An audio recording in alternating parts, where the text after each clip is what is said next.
What's up, everybody? Welcome to the Tooth and Tail Clan Wars Grand Finals between Lizard Wizard Magic and Toad Rogue Gang. I'm your host, Delthius. Good to be back. It's been a while. Everybody missed me? I've been gone for like 45 minutes. It was a nice 45 minutes. I got to take a shower, relax for a minute.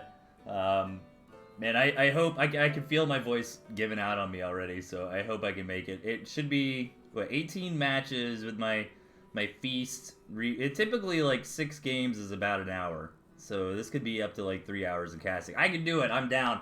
But I'm moving in a few months to Minnesota from Florida for my new job, and some of my old buddies I used to jam with in a rock band, we're getting together on Saturday nights now, just to hang out before I go, you know, and jamming and playing some music. So I did a lot of drinking and yelling last night. So, not as hungover as I thought I would be, which is good, but my voice I can already feel my voice a little raspy, so I apologize if it starts giving out a little later. But I'm good. It's good to be here. I'm happy to be back casting. I know I've been gone for a little while. Just been busy. Yeah, looking forward to get back into it. I've been getting a lot of replays, so thank you, everybody. Keep sending them to ToothandTailTV at gmail.com. I will get to them eventually. I actually work really late now. Like, most nights I don't finish working till like 7 or 8 my time. So by the time I'm off work, it's already late for the feast, and then I raid on Friday night, so I don't know. I might have to rethink when I do the feast. Maybe that'll help me get back into doing the show again, maybe on a weekend or a Tuesday night or something like that. But that is enough Delthius rambling, I suppose, for the intro. We've got 3 games from replays here, and we've got 3 live matches. And I think we can just go ahead and get her going, eh, bud? I'm working on my northerner talk. Is that pretty good? All right, here we go. Game number 1 between Cavernus and Zen. Let's get into it. Spawn at the right-hand side, representing TRG, we've got Zen. The opponent to the top left, representing Lizard Wizard Magic, it's Cavernus. Okay. Zen is the guy, I think, what was it on the last feast or the one beforehand against Alto, I think, where he was like running toads into mills. He is part of the Toad Rogue Gang, so if I don't see the Toad Rogue Gang blow up at least 1 mill with toads today, I'm gonna be woefully disappointed. So nothing crazy out of these decks, you know. Tier 2 style from Zen seems perfectly reasonable. Cavernus with pretty solid comp, you know. Skunk Falcon Owl gets into that late game quite nicely, especially with some balloons to help cut the map as he sees fit. And overall, this map does look slightly better for Cavernus, as he's got nice access to 4 mills here versus the 3 of Zen. But a pretty short rush distance, and this map is much smaller. It's kind of deceptively small because all of this area down here just really doesn't matter. I mean, yeah, there are a couple cabins, but oh, we have a little bit of aggression here from Zen. 6 farm double here coming out.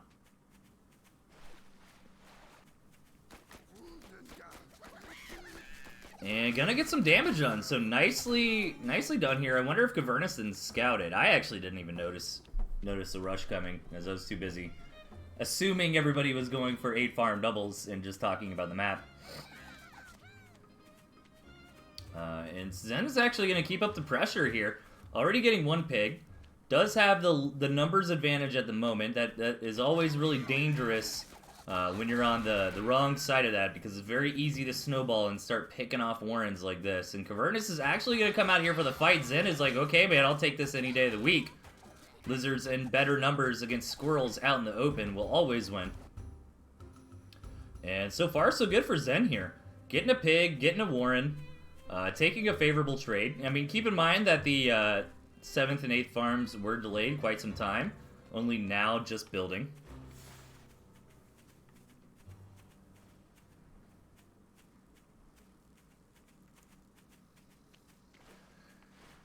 And looking for some more pressure here. Now, Cavernus has taken a couple punches, but he's still standing. You know, this is still totally a winnable game for Cavernus. This isn't just GG for Zen.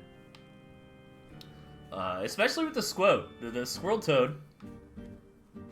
How do you say the other word? Twirl? I don't know. Yeah, squirrel, right? Like, when you say squirrel, it's kind of like SQW. So if I was gonna say toad squirrel, it'd be twirl. We need to ratify one or the other. I don't know. Squode sounds pretty good. I'm gonna twirl around on the Squizzard. Some weird tooth and tail words. Hey, you did it, man, with the sub. Thanks, man. Good to see you, buddy. Alright. Cavernus getting that scout on, trying to get up to 2 bases, a little bit ahead of the opponent. That's definitely a nice way to catch up in the game. And that was actually a really nice trade there for Cavernus. And this is the problem with being on just Lizard, but Zen is aware of that. He's got his own Squode as well. Trying to twirl in here. I think it's Squode, right? We don't say twirl. We don't do that here.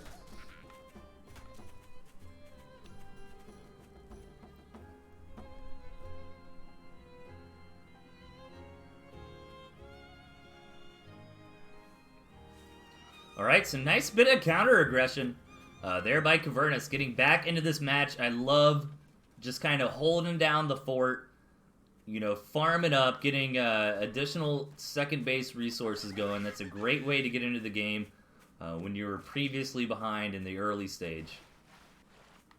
Zen looking like he wants to put out some pressure, but just kind of feigning, maybe hoping for an overreaction out of his opponent. And actually transitioning into a lot of Tier 2 here.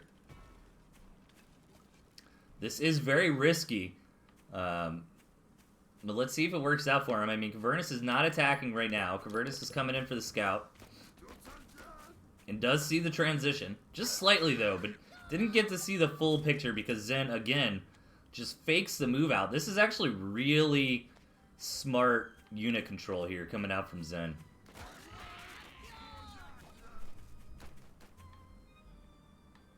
You know, you really can't get caught. You can't let your army get caught in a big engagement. Tozard. I like Tozard. Squizzode. Ooh. Oh man, the Squizzode. That is a good one. All 3 in there. Zen does have a nice Squizzode comp here.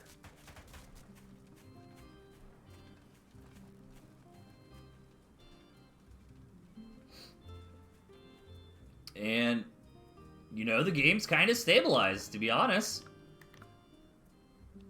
Really good job from both sides so far, I feel like. I'm very impressed by these players so far.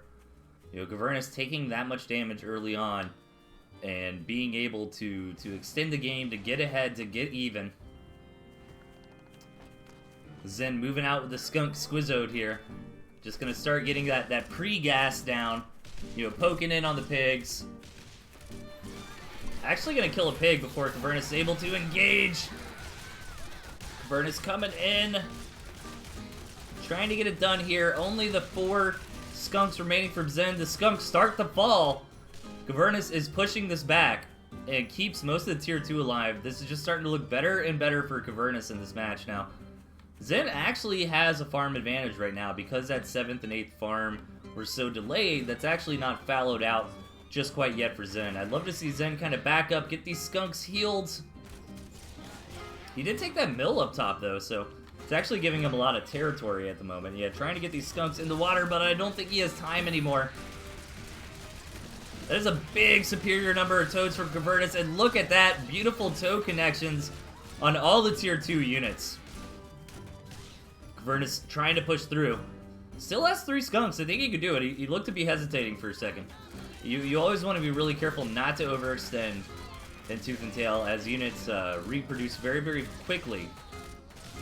Especially Tier 1 with only taking 10 seconds to make a unit out of the Warren there. So, some nice counter damage done. Doesn't just end the game or anything.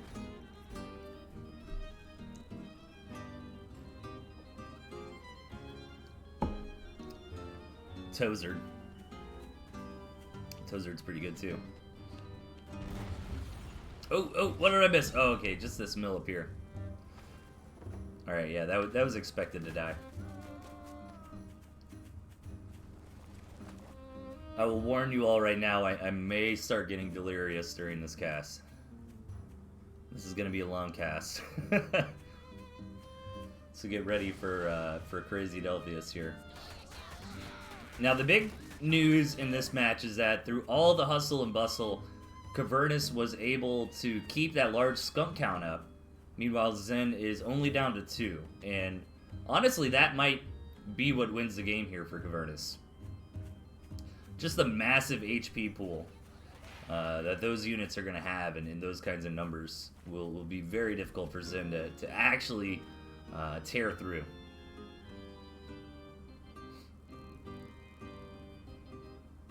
Lizard, Toad, Load? No. We're not going with low. Load. Tizzard. Tizzard's pretty good.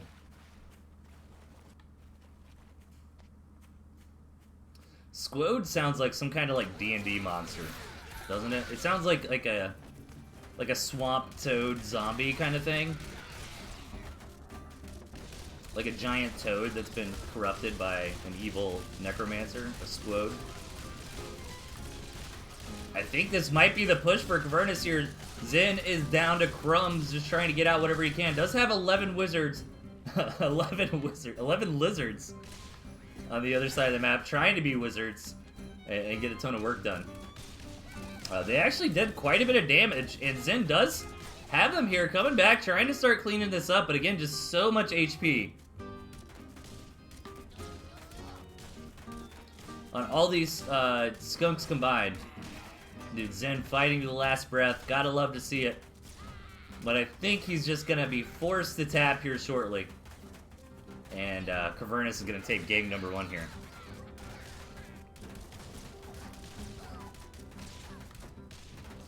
Oh my god, Zen's actually cleaning up, but he's got no economy. Right? Well, you can sell something and build a farm. Maybe this game's not over. Cavernus can just kind of sell these extra skunk warrants, go down to like 2 skunks. Actually gonna try to stay on 4. Delthius. I am on a delay, everybody, so my reactions to the chat are coming in a little bit.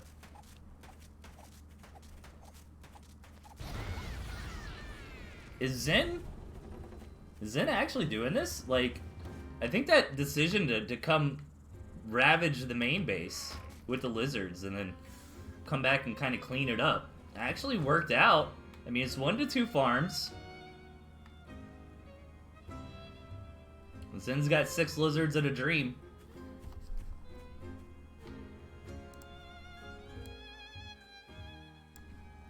Let's see if he can make it work here. I don't know, man. I'm trying to hype it up, but let's be real, man. 4 skunks. Come on. Come on, look at this. What are you gonna do about that? What are you doing here? Zen is trying, man. Hey, this is an important match. This is the Clan Wars final. Zen wants to get that point on the board for his team. He's gonna do anything he can to make it happen.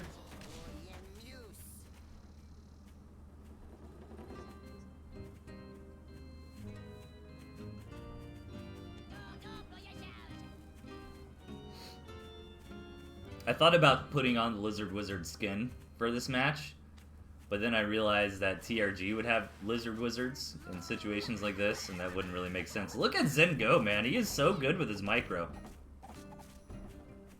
I've seen a lot of games with Zen. Zen is one of these really robust players that can do this sort of thing, but that is just, I mean, there's more squirrels. I was going to say, you know, yeah, you've got 4 skunks, but skunks can't damage buildings, but, I mean, they can kill the pigs. And plus, Cavernus still has a nice, you know, 12 tier 1 here.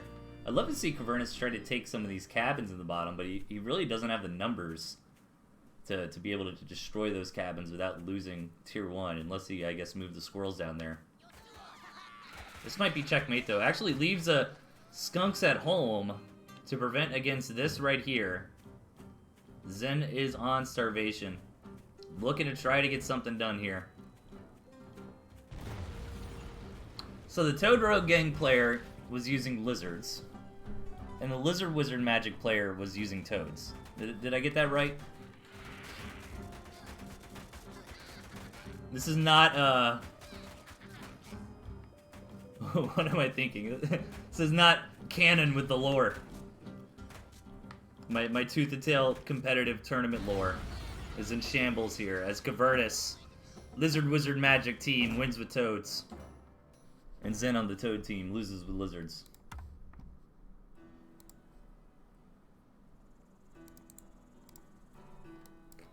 One point here for Cavernus.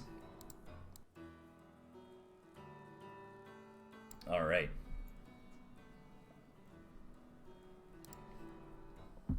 Let's keep her going here. Nice job from Zen. Like, he really pulled that game out to be a lot longer than previously thought possible there. But in the bottom left, on the Lizard team with the Toads, we've got Cavernus. And up on the top right, on the Toad team with the Lizards, we've got Zen. But hey, at least Zen does have Toads.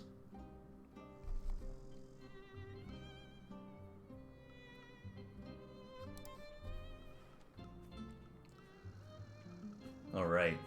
So, looks like similar deck from Zen. Honestly, to be honest, I don't really remember what the other units Zen really had, where he did have Skunks last time. But he still got the, what they call it in the chat earlier, the Squizode. The triple tier 1 here.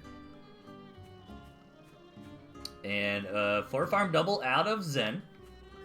Cavernus did scout it though, tries to respond with the 6-farm Warren. This still might be a dead pig. Now the squirrel should be out in time here. Oof. Rough start here for Zen. Losing 2 lizards for free here and delaying the farms, but nice try. I think if he had like one more lizard, he might have got it, but now he's going to follow up here. Try to come in again. There's going to be 3 squirrels here for Cavernus, so I don't think this is going to work. Zen's going to have to go home for now, but... You know, it's not the end of the world having these lizards early on. I'd love to see Zen just kind of stay active with them. You know, exactly like this. Yeah, he's going to run around and try to hit from this angle. I believe Cavernus did see that coming, though. So he might go ahead and just move his units over there. Even just going to get a little bit of barbed wire. To try to dissuade that from coming in. So Zen's kind of got his lizards in a flanking spot out here. Just kind of waiting. Nice scout there. Now, Cavernus hasn't really been able to get in and scout, but not a lot going on at the moment just yet. Anyways, as we've kind of stabilized out of that aggressive early game, gotten into 8-farm situations here, but Cavernus still going up on tier 1. Does get the expansion going. I like this comp from Cavernus. Oh, and here comes that lizard flank, but the barbed wire in position is going to make Zen just go home. Grab his own mill. And come in at a later date. Now, there are actually a lot of good paths around for some lizard harassment here. You know, maybe Zen later on can come in this way. Try to pick off some pigs. But Cavernus really going full throttle with the wire here. And it would be quite annoying to see the lizards just like walk through the water there around the wire. But again, not a big investment. I mean, 90 food, actually, you know, that's kind of significant, but not huge. Cavernus coming in for some harassment here. With an army comp that is rough for pure lizards to deal with, Zen trying to delay engaging into this as long as possible, but taking massive damage already. 2 Warrens, 2 pigs. And great control on the toads here by Cavernus. Really just keeping these grenades alive as long as he can. Actually just going for the throat. I'd wonder if that was intentional or not. I don't think so. Zen bringing in the lizards, or the snakes here. It's curious to see snakes as a first tier 2 pick. We've seen that a lot today. You know, traditionally, you'd want to get like the skunk or something first, get the snake a little bit later. But the snake is also a unit that is quite abusable with micro. It's just, the weakness of the snake is a lot of tier 1, though, and just getting overwhelmed. Cavernous looking for another attack coming in here. He's got a nice army, got a lot of tier 1 units behind it, looking for more action. These toads get some good connections, but the commander goes down. However, the squirrels were still firing at the snakes, get the snakes anyways, and there's just an overwhelming amount of squirrels here. Cavernous does get back up here and bring the squirrels back, but honestly probably shouldn't have. You know, it's hard to tell, of course, because you can only see what your commander sees directly around them.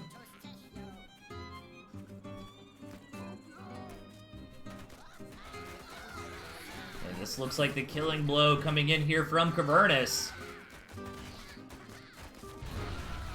Zen really having a rough time dealing with those toads, but yeah, I mean, with lizard openings, that can happen. I think Zen probably needed to respond to the enemy toads a little bit quicker. I think they did see the toads. If not, they probably should have. So I think that's really what happened there, you know. Cavernous did get up to that squad, and Zen just really didn't respond, stayed on the pure lizard. And Cavernous, honestly, I think Cavernous won the game when he killed the 2 Warrens and the 2 pigs before Zen really committed in.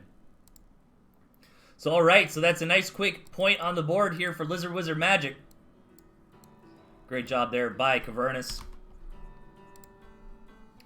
And let's reset the scoreboard for the next match here. We've got Lupus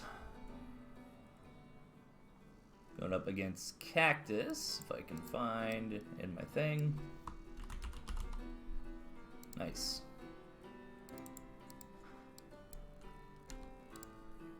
Okay. So let's see how this goes here. I think Cactus is a little bit of the favorite player here. Lupus almost made it to the round of 4 in the beginners in TNT Championship, and Cactus almost made it to the quarterfinals of the intermediate as well. So let's see how this one plays out here. Cactus being the favorite could make for a more entertaining day here. It'd be fun to see after game 2, tied up 1-1. But let's see if Lupus, the underdog here, can manage to put a point up on the board. Spawn in the bottom right, we've got Cactus representing TRG, and up in the top left representing Lizard Wizard Magic, we've got Lupus. Alright, Cactus does have the toads.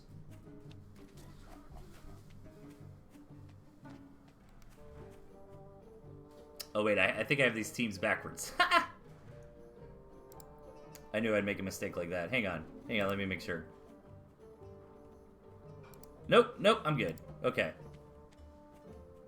Okay, yeah. Alright, just making sure. There's a lot of names to keep track of here. So yes, so everything is as intended, as is tradition. Cactus does have the toads. Lupus, however, Lupus has a really solid late game comp here with the Snake Owl Falcon. Skunk can also be quite nice in the Owl vs. Owl matchups. Meanwhile, Cactus, with more of the Bruiser build, got the Squad for the heavy AoE, and then just followed up with most of the tier 2 here. A relatively decently sized map, not a whole lot to comment on just yet. The map looks a bit better for Cactus, as he does have access to more mills. However, I mean, Lupus is okay, right? Like, you got three mills right there. This is pretty easy 4th mill to get, so, you know, I mean, the mill distribution probably won't come up. I do tend to talk about that a lot in the early games here, as I'm just kind of buying time, waiting for some action to unfold. But honestly, 9 games out of 10, it doesn't really matter. Like, if you have a second base, most of the time that's all you need. I mean, obviously, a third base is great too, but most games we see are typically like 2 to 3 bases, so the distribution of the 4th and the 5ths and stuff like that really doesn't matter as much most of the time. Cactus coming in here.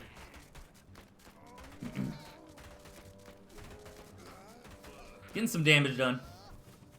Nice engagement there for Cactus. Takes a good trade, kills the pig, and he's looking pretty good on economy himself. So far, we're stuck in like tier 1 chicken. Everybody, you know, both players are hesitant to tech up because that gives a brief window where, you know, if you throw down double tier 2 and your opponent threw down 4 tier 1 Warrens, you could just straight up lose if they attack you at the right time. Cactus moving in again this time around, though. Lupus has pretty similar numbers of squirrels, so just gonna have to back out for the time being. And starting to get into tier 2 as both players. Yeah, we're about even. Like, you can notice there on the supply tabs, like, Cactus is about 120 food ahead. Well, not even really, because Lupus hasn't spent the money. Well, no, yeah. I mean, just basically, like, one squirrel warren ahead from killing the pig earlier and taking that better engagement. So Lupus isn't down and out.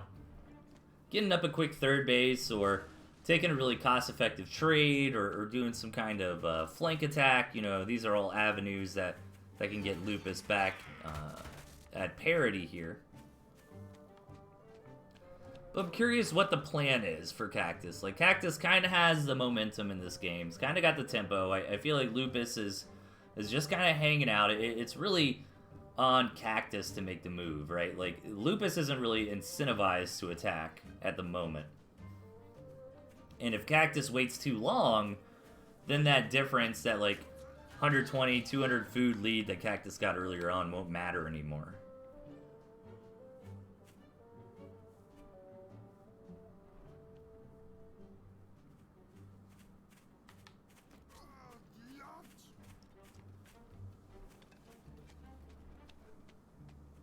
I'm just waiting a little bit here. I might actually hit that fast forward button just slightly. Now, the good news is Lupus is coming back. He's got to third base way faster than Cactus. Cactus not aware of that third base for Lupus. Kind of coming in, seeing, okay, has he got a tier 3? How many tier 2s he got? Doesn't get a very good scout, though, but this is a really scary army for Cactus here. But, again, you know, Lupus is actually going to have the food lead here shortly if he doesn't already. You know, Cactus really needs to leverage this army lead and get in there, but Cactus is not aware of the third base. And again, still no third base from Cactus. We're only 5 minutes in, so it's not really like you need a third base yet, but Cactus is moving in, and Lupus was out on the map scouting as the attack started.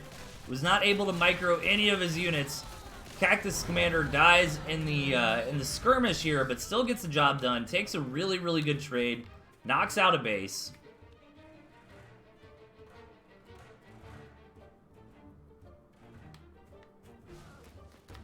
Lupus is going to do what he can and try to counterattack. The good news for Lupus, though, is they did have that third base up and running before the second went down, so they're not just totally out of economy. However, the value that Cactus got since Lupus was not there to control the army is massive. And I think Cactus from here just walks across the map and GG's here. It's a nice try from Lupus. Lupus is a newer player, so good job there. Cactus kind of coming in. That's all that can happen to anybody, man. We saw it happen in the grand finals of Premier Tooth and Tail Championship earlier, but when you get attacked when you're not at home, you're out scouting on the map, feels bad, man. Happens to the best of us. All right, let's get going into game number 2 here. All right, spawning on the right, rocking the ferrets in defense. Let's go. It's Lupus. And over on the bottom left, representing TRG with the tier 2 bruiser deck again, we've got Cactus. I'm hyped for this style, man. It's not really a popular style, but it is a smart style to pull out in a series if you're pretty well practiced with it. You can catch your opponent off guard and win some games out of the blue. Now, Cactus does have snakes, so it's kind of interesting to think about, like, why the ferret defense style hasn't worked a lot. like consistently in modern Tooth and Tail. Now let me put an asterisk next to that because it can work, right? It can still be viable, but one problem with it is it's very map dependent. You kind of need to get some good RNG where you can set up defenses and with kind of like checking 3 boxes at once, right? Like you want to be able to set up defense that both protects your bases, threatens the enemy bases with a staging point from the ferrets, and is on like a choke or something small enough to where you don't have to commit to a lot of defenses to get the job done. You can get it done with only a couple turrets and a balloon or something like that. So this is actually kind of one of those maps, as you can see, where these turrets got placed for Lupus, and Lupus actually baited out. Okay, this was really smart. Lupus baited 8 farm mill, right? Like, Lupus says, hey man, let's go 8 farm mill. Cactus is like, sure, yeah, whatever. I'm fine with that. But Lupus had the turrets, and the turrets built in 10 seconds, so Cactus had no units to contest that. So that was really huge. That was actually super smart from Lupus there. And again, this map RNG does check one of those boxes where, or really all 3 of those boxes, where Lupus, you know, these turrets defend his base, these turrets threaten the enemy base, and he doesn't need a lot of them. There's a little choke point there. You know, 2 gets the job done. He can add in a 3rd later, just to make sure that they can't get overrun. But I think the style wasn't very effective last patch because moles were so strong. And I think one of the reasons it's not as effective on this patch is because snakes are so strong. Because snakes can kind of do the job that ferrets do anyways. They can poison down the turrets, and they can contest the ferret as it moves in to shoot and poison it. But Lupus doesn't even need the ferrets this time around. The turrets on the offense here are enough to protect the squirrels, and just mass squirrels coming out from Lupus. These toads just don't have the right numbers to get the good connections. And this just might be checkmate. Like, this was beautiful.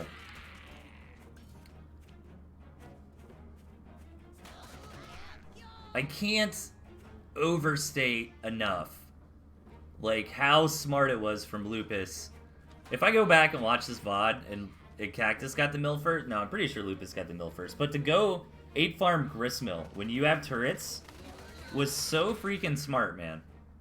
Because if he went 8 farm double and then a mill, then the opponent would have warrens, right? And you wouldn't have been able to get those turrets up, but he baited Cactus into saying, yeah, let's both go 8 farm mill.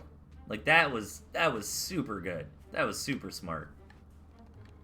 And this is really smart from Cactus as well, just kind of giving up on ever really being able to populate this base with farms and just moving that 3rd to the 9 o'clock position. Cactus gonna try to bust through. All those toads do knock out a turret and a balloon, but pretty cost ineffective for 12 toads in exchange. And look at that Lupus with a off-meta deck with a really clever build order and a bit of mind games there in the early games. Takes the match nice and quick. That was awesome. I am so impressed by that.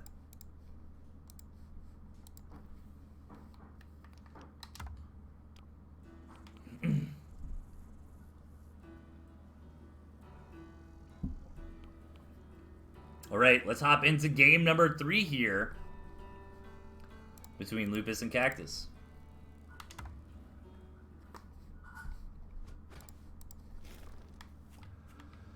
All right, spawning on the bottom right, still rocking the turrets, but dropping the ferrets this time around. We've got Lupus. And up in the top, we have Cactus rocking the tier 2 bruiser deck again here. This time around getting squizzoed, as the cool kids say.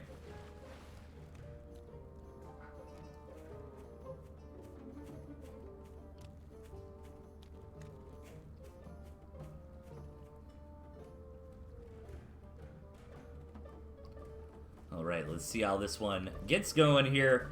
Pretty rough map for Cactus, to be honest. It's playable, especially with Cactus's deck. I always try to say, as long as you have a second mill, you can't complain too much. That was my big balance contribution to Tooth and Tail. I actually got Andy to code in to the RNG of the map to try to make sure you have that second base, because the second base is so critical, you know.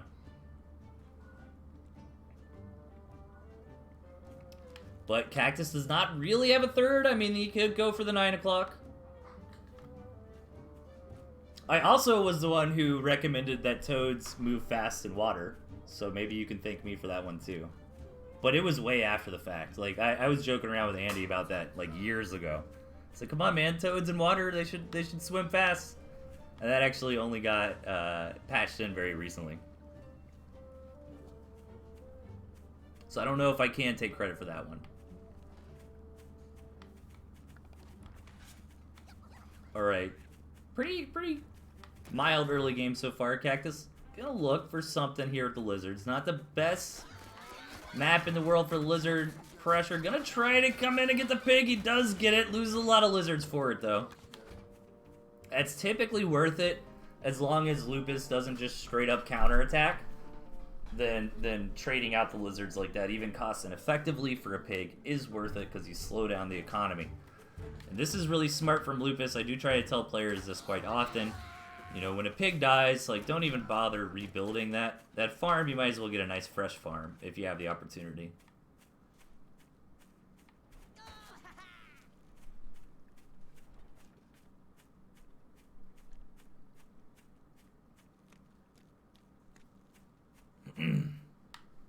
Alright, Cactus. Still trying to find a position here. Trying to get something going. I love being active on the map with some lizards like this in the early game. It feels really strong, especially when it's only a few lizards. And this time around, well, no, actually that was the last series. I can talk. The last series, but Cactus did see the toads out of Lupus and teched down out of lizards, but keeps that single group of lizards here to ideally crash into the higher number of toads and take a cost-effective trade. Pretty consistently there.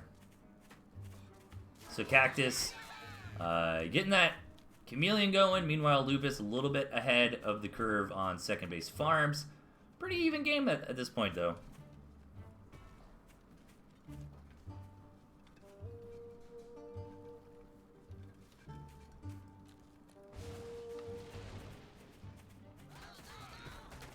Third base on the way for Lupus here. Not a lot to really say at the moment. Might hit. Might hit that fast forward button just slightly. We do have a lot of content today. So in some of these replays, if players are just kind of powering up, not doing a whole lot, we might speed it up a little bit.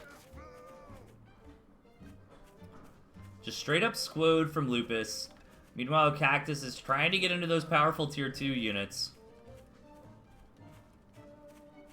Honestly, I wouldn't hate to see Lupus just, like, throwing down turrets right on the territory edge here. Because, again, it's that sweet spot you're looking for with defense, where it both defends you and is kind of aggressive. Damn, man, those turrets really helping out in that engagement. Lupus able to push through with a couple extra squirrels here. Cactus will end up defending. Toads feel really strong right now. Like, good against tier 1 and against tier 2. I think most of the time you're trying to hit the tier 2 with the toads and just getting that splash on the tier 1. But Cactus starting to overwhelm here with the counterattack. Lupus might have got too big for his britches here. It seemed like that first attack went pretty good for Lupus. Yeah, look at the army graph there. But Cactus just able to remake and re-push and take the engagement that time the way that he wanted to.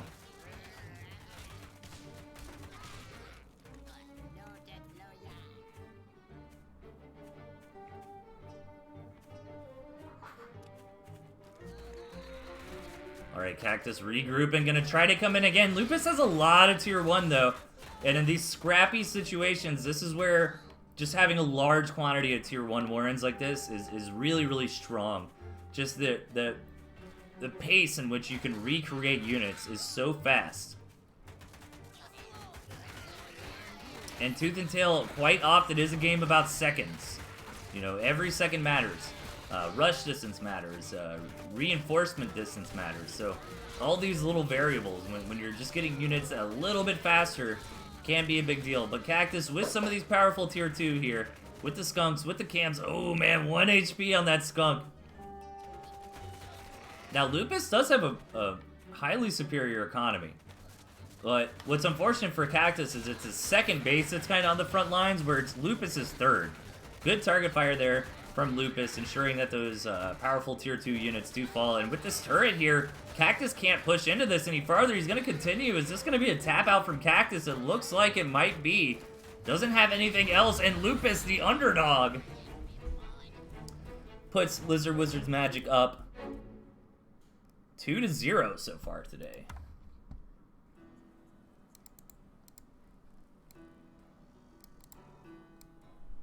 Nicely done. Man, I am still impressed by that turret game. Like, just baiting your opponent to go mill first. I've never thought about that. That was so smart. Alright, y'all. I'm going to take a very brief break, like a minute or so. Don't go anywhere, and we will continue on with some more matches. Actually going to get into Meek versus Tatanka. That's going to be very hype.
Alright, I am back. Sorry about the delay there. So we've got Tatanka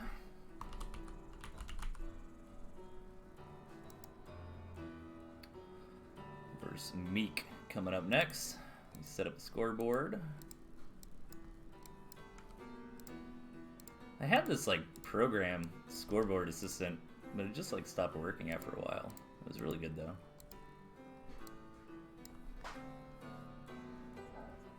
Oh, I almost messed up. Tatanka is not Lizard Wizard Magic here. That would be Mr. Meek.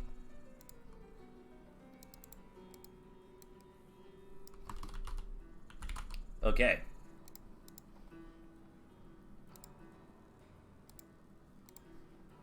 Let me just check a couple things here. Yep. All right.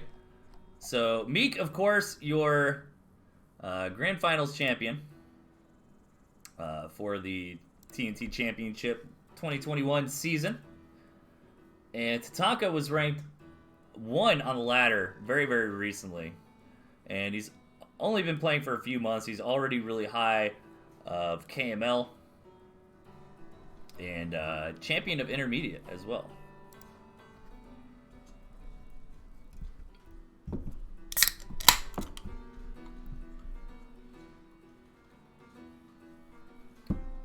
Okay, got my LaCroix, my carbonated water that tastes like if you threw a lime at a static TV.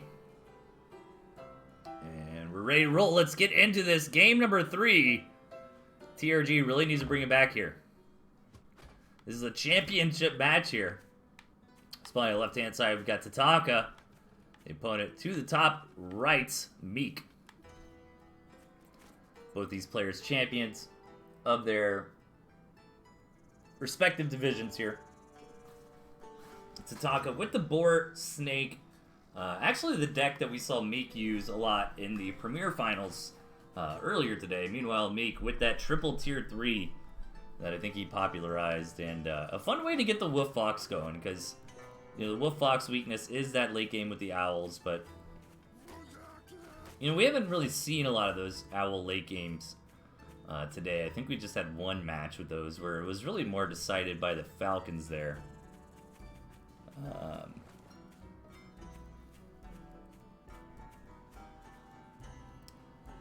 So let's see. Tatanka definitely going to be in Premier League next season. Crush the intermediate. Meek, of course, just faced off against Melvin Fro earlier today. I guess I just spoiled like 2 other VODs. So hopefully you've watched those already, watching this in chronological order.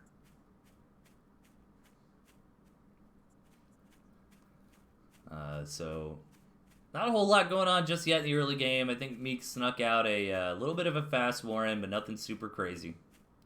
Map looks okay for both sides. I like it actually better for Tatanka by a good bit.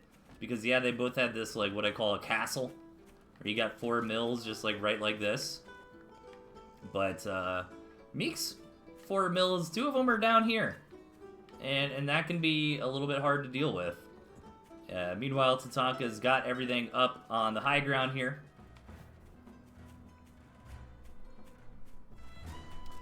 Which is quite nice, so. Meek already getting a little bit ahead on that economy. I think Tatanka did go in and scout, though. Yeah, Tatanka knows about the farms that Meek has, so gonna go ahead and get some of their own farms here. Tatanka pressing forward with some Squirrel Toe, gonna look for some damage.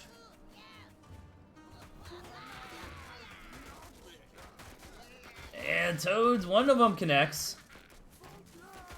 Gonna try to get on top of these pigs here. Gets a pig, so yeah, nice attack here from Tatanka. Punishing Meek for having a little bit faster of an economic advantage.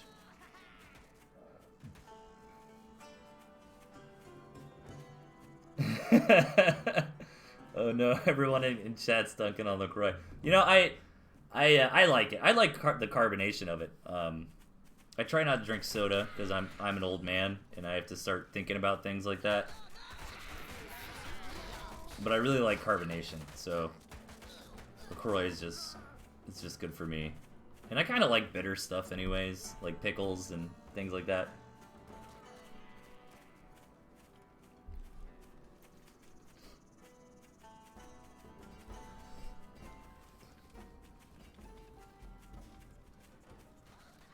Yeah, it's just for the bubbly.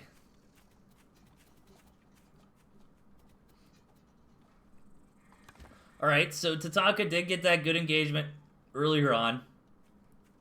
I think I missed an engagement here when I was talking about the bubbly. Because it looks like Meek might have evened things up. But Meek trying to get out that wolf. Nice scout by Tatanka. I'm curious what Tatanka's RTS experience is. Does anybody know in the chat?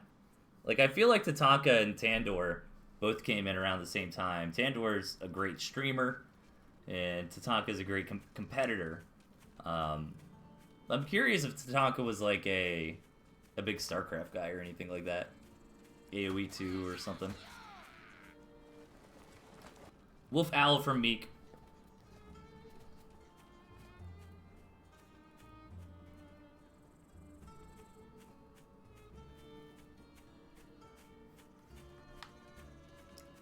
Oh, we got the triple tier 3 from Meek. I love this little spot he tries to hide it, but Tatanka will not be fooled.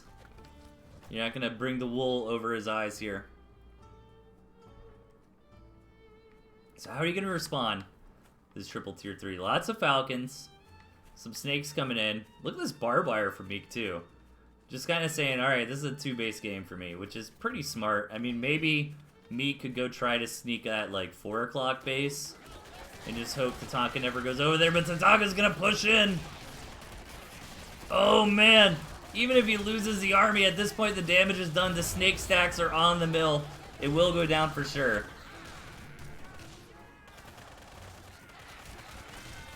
And Tatanka pushing forward. Gonna start sniping down the tier 3 Warrens. Oh my god, this is GG. Tatanka with the right timing here, the right mix of units. That poor Fox Warren, no! Oh my gosh, it lives.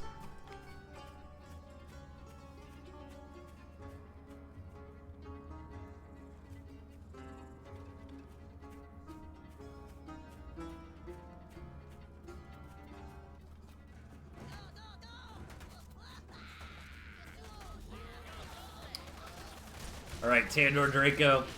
I was reading Tandor Draco in the chat. Tatanka, push it in here. Gonna finish off this Fox Warren. I've played some StarCraft 2, says Tatanka, yeah. Nicely done. GG in the first match.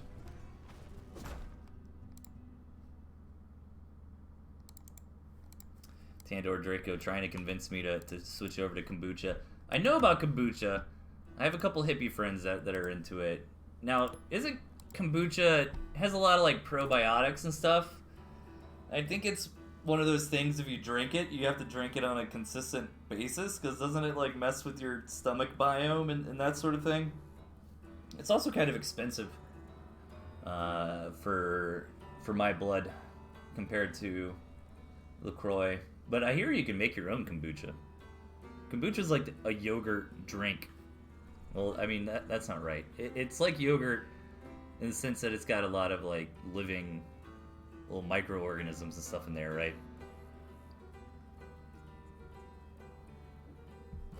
Okay. Where are we on? Game number 2. I need to update the scoreboard. Oh, I already did. Look at that. Okay. Well, there you go. I'm on top of it. Let's do it. Spot on the right-hand side, we've got Tatanka up 1 match. And over in the upper left, we've got Meek, our premier champion, looking to tie things up in this series here. Rocking the Badger, I dig it.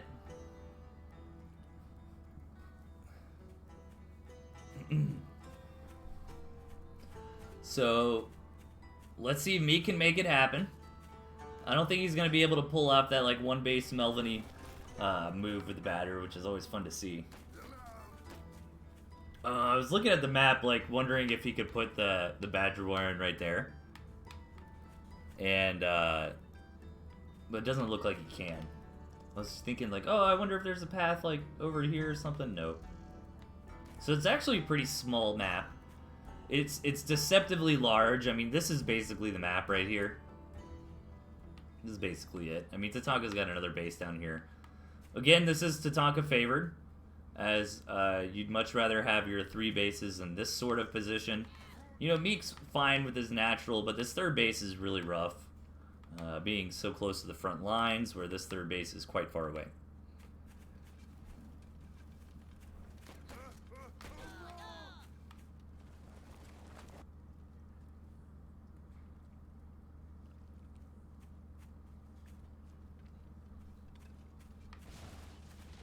Alright, Meek getting that 2nd base up and running. No Meek rushes here. Probably not willing to risk the big match on just a rush at the moment.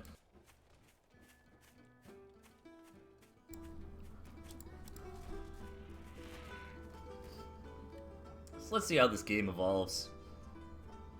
Where we're going from here. Thanks again, everybody, for hanging out. It's always fun. I'm sorry I haven't been streaming much lately. I've just been busy and tired. And busy. But I do want to get back into it. TNT Championship was awesome. TNT Clan Wars was a ton of fun as well. And as these two events are wrapping up, we got 2021 Duels. The next season of the Gentleman's Wacky Events is already underway. There's a few episodes out already. You can check out Witty Pun 7's channel. And I think Tandor Draco did one as well.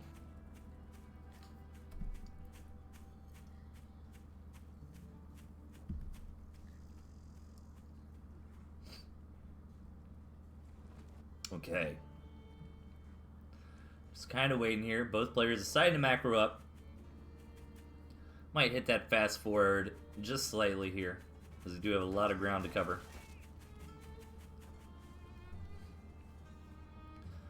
You know, not a whole lot to say at the moment. Looks like Meek is a bit ahead. No, they're the same on tier 2. It's actually very mirror builds from both sides. If anything, Tatanka is slightly ahead because the farms from Tatanka were a little bit earlier. Ooh, that was awesome. Good job by Meek. Needs to keep this cam alive, though. Right when that farm went from Q to an actual farm, the Chameleon just whacked it one shot.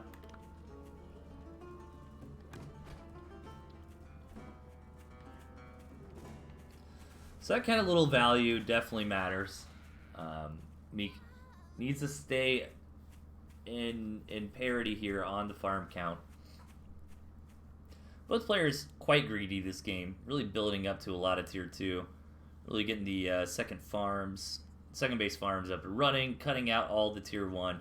Tatanka just now starting to put some tier 1 back into the mix. Look at this, more damage from Meek though with this cam control. Are the cams gonna make it out? One of them dies. Did he get 1 or 2 Warrens there? I mean, I think it's worth it even for just 1 Warren. Like, tempo-wise, but obviously even food-wise.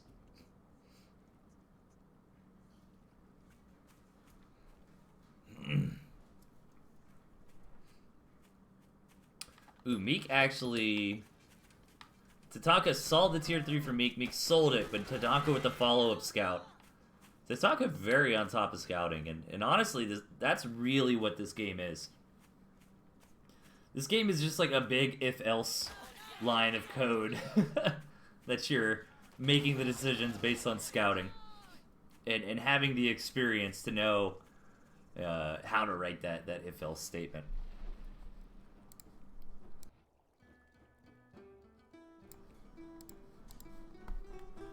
Tatanka getting that third base up and running. Let's keep that farm production going. And this is where the game gets a little bit wonky for Meek here. Meek can try to continue the game and take their own third base, but again, the positioning of the third bases does favor Tatanka. Meek instead going to come in here for a big trade. Gets a tier 2 Warren. Nice snake tagging from Tatanka here, trying to hit as many different targets as once.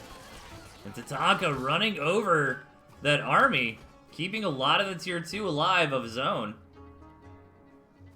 The toads and snakes really getting a lot of work done there. I think that really was the snakes and then also the large falcon count. Large falcon count makes a ton of sense when you're going up against a lot of tier 2 from your opponent. So Meek is pretty behind now. Not going to be happy to see this nice third base from Tatanka down here, but at least it doesn't have farms on it yet. Meek gonna kind of hope to get the Badger out, but as we saw with Meek versus Melvin earlier, Badgers do not fare very well against Falcons, you know. Against Falcons, you really need a lot of tier 1, you need a Fox, or you need your own Falcons to deal with Falcons in large numbers.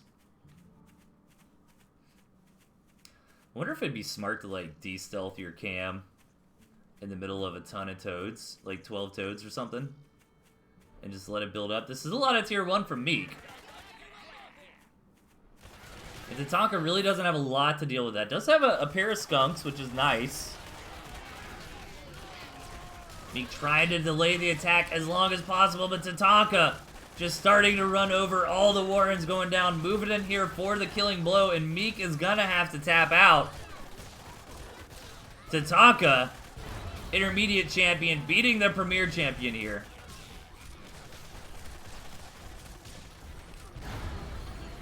And putting a point on the board for TRG.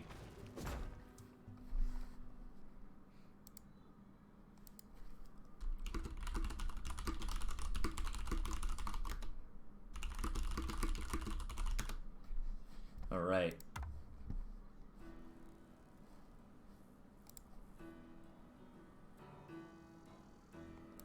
So, point on the board for TRG.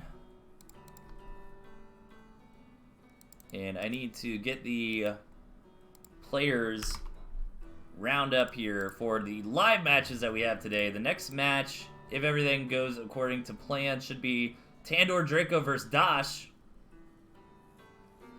Let me flip to my commercial break screen so I don't show everybody my password. If you do know my password, I do ask, like, please don't join the match. You can watch it here, and I just don't want to risk lagging the game by having any extra observers that aren't necessary. You know what I'm saying?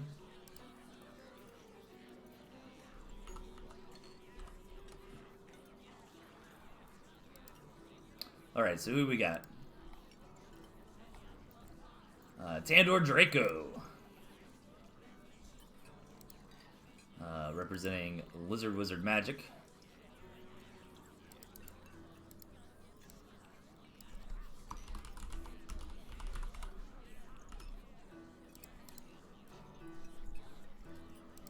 And Dash for TRG.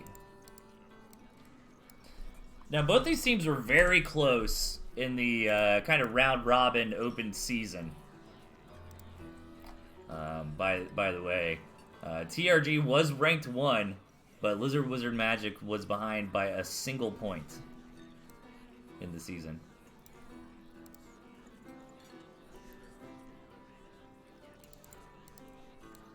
And bam. Alright, so we got everything reset. Just waiting on the players to come on in. Again, thanks everybody for tuning in. Keep sending me your replays. ToothandTailTV@gmail.com. I will get to them when I can. I promise. I might change the night that I stream. I don't know. I gotta figure it out. I gotta start waking up earlier for work. That's really a problem. I'm like a night person in general. And my job's pretty cool. It's like, I don't really care when I work as long as I'm working, you know, with integrity and that sort of thing. So I typically sleep in and then end up finishing 8, 9, or 10 hours around 7 or 8 at night.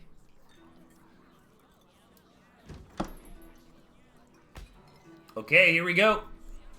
The players ready to rock and roll. But yeah, I might change my feast tonight because I raid on Friday nights and it's just a little clumped up. Tandor Draco in the finals of the TNT Championship Beginners match here, or Beginners League. Dash also considered a beginner player. Keep in mind that we did have that distinction in Clan Wars. We kind of piled everybody into beginner or expert tier. So spotting on the bottom left, we've got Dash. And opponent to the top right, Tandor Draco. Phenomenal streamer, by the way. He does a ton of casting for the scene. So definitely check out his Twitch channel if you haven't already. Smash that follow button.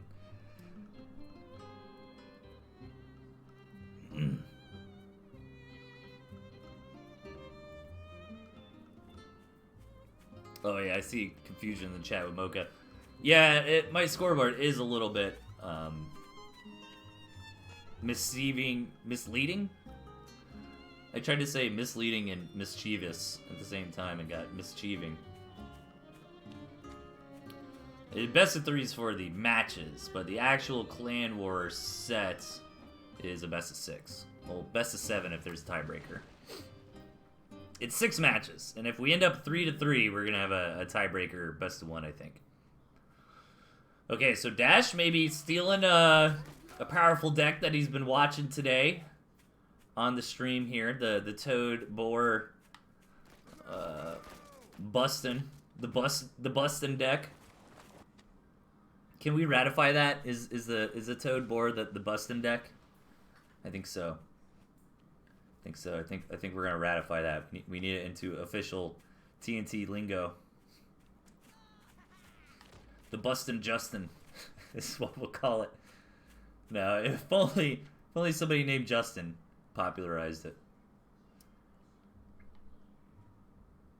I mean, Boar Push has been around forever. I think James to my memory, which isn't very good to be fair, but I remember James winning big events, gentlemen's 21 series kind of events with board pushes in the past. It's kind of neat clash of styles here. You got that board push, the bust build, and then we got the owl snake here from Tandor. Pretty even so far.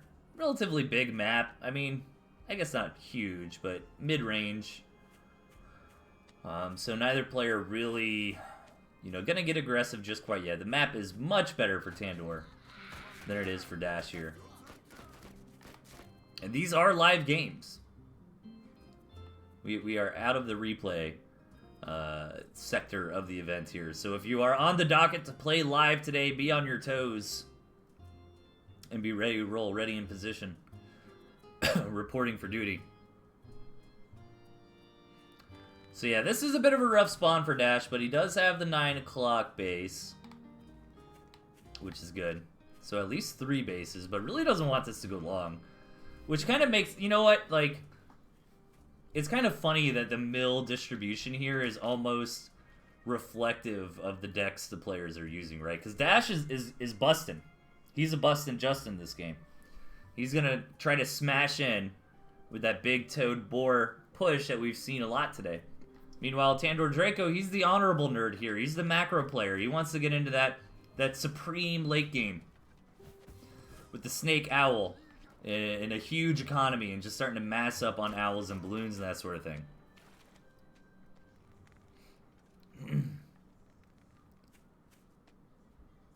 So in theory, I guess my point is, like, 2 bases is really all Dash should need for what they'll most likely go for here. The Bustin' Justin.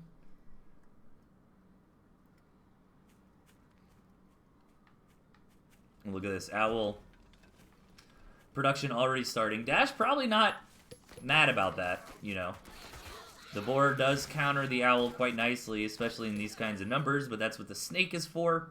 It's like the snake and the owl kind of cover each other. Snake and owl are best bros. Like, they cover each other better than probably any other 2 units in the game, in my opinion. Like, that synergy is just huge, because what's the snake good against? Well, tier 2 and tier 3. What's it bad against? A lot of tier 1. Owls, what's it great against? A lot of tier 1, because they're super ineffective trading with free units. But what's it bad against? Stuff that the snake can kill. So,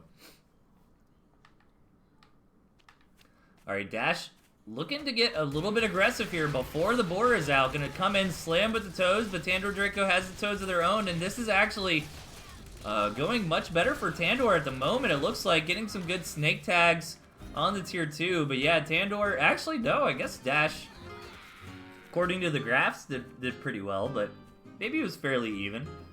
I mean, Tandor did end up living with a couple snakes. I think Dash got out with like 1 skunk.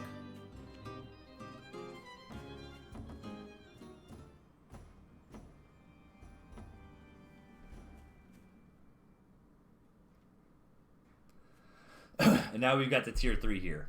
But again, I think with the bustin' play from Dash, I'm not sure if you wanted to go for that first attack. Like, it did kind of reset the armies. I mean, we can kind of call it an even trade for the most part.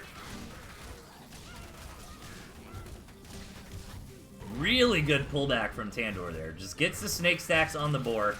So basically the board dies, but the important units for Tandor Draco stay alive, the snakes and the owls. And this is probably game right here. Like, it just didn't work for Dash. I don't think... I'm not well versed enough with the Bustin' Justin style, but I don't think he should have done that first attack, right? Because you're looking for this, like, critical army comp.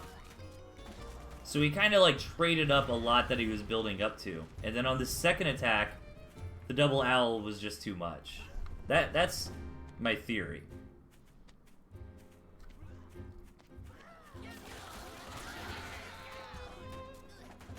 Does that make sense? I think it makes sense. Like, especially because Tandor has so many tier 2. Like, if Dash hadn't attacked in the first time, got more toads, and then Toad exploded on all the tier 2, finish things off with the boar explosion. A pretty close match either way. We had some good fun engagements there, but Tandor at the end, really good control at the end, by the way, from Tandor. Knowing, okay, I've just got to, you know, kill that boar. I've got the snake tags on the boar. Let me keep all the rest of my units alive. It doesn't look like Tandor's changing things up much. Actually dropping the toads in lieu of the mines. Meanwhile, Dash kind of scratching their head.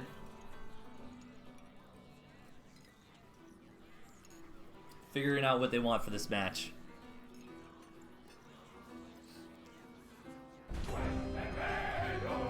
Let's get into it. Game number 2 of set number 4. Spawning in the bottom left.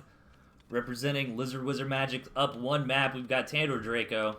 Up in the top right. Gonna try to be a buster again. We've got Dash.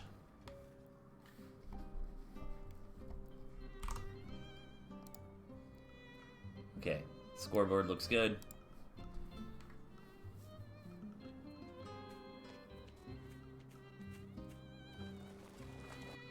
I'm reading Mocha's chat response on the delay.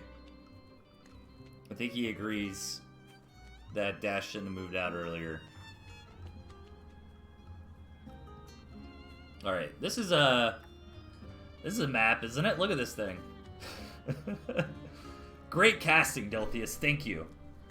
That is the quality content we have here at ToothandTailTV. I mean, just so many mills in the middle here. I don't know. This is always really misleading to me. Like, these 4 mills are very, very misleading. This actually might be very Dash favored if Dash really keeps the aggression on. I don't know. I mean, Tandor has to stand his ground for these mills right here, right? So it might actually be the other way around, you know, Tandor... I'm really curious where Dash is going to take the natural. I think he's got to take it here. I think it's safer to take it on the sides. I mean, this would be too far away. This could be a good third. Like, this is the safe pick, right? But I'm worried if Dash doesn't, you know, plant his flag on the ground and really start fighting for this area early on, Tandor's just going to bully him out of it. Because Tandor has to take this as natural. Or this one. I always really like overanalyzing these mill positions when they get really close like this. Like, I'm so excited to see what these players choose for their natural base. I don't know why. It's very interesting to me. So far, just 1 base. And it might be because this cluster mess we've got here in the middle. You know? The players might be thinking the same thing. Like, which base do I take? There we go. Yeah, I think that's the right... I think, yeah, I agree with this from both players. But this is going to lead to a very short match here. Ooh, Dash even backing up. Actually, really good sell there. He only lost 6 food. And the mill being delayed a little bit's not going to matter. I think he does need to put his foot down, though, and start building that mill. Because if Tandor starts bullying him out of this mill right now, he's never going to get it. Tandor even gets that sneaky mine there. I don't think Dash sees it. Keep in mind, if you're an old viewer kind of coming in to hang out, watch some Tooth and Tail on a Sunday afternoon, we can reveal stealth units now. If you wait a second, you'll reveal adjacent tiles. Yeah, mine went off. Not super impactful.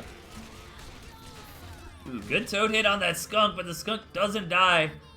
And Tandor does have the pigeons. Yeah, this is rough. Maybe Dash didn't have the right army to contest it, but I mean, just think about if Dash had that mill there to tank and to mess with the AI of Tandor's units, to have some of those units kind of slow down, start attacking that mill, waste DPS. You know, Dash has got to get this mill up.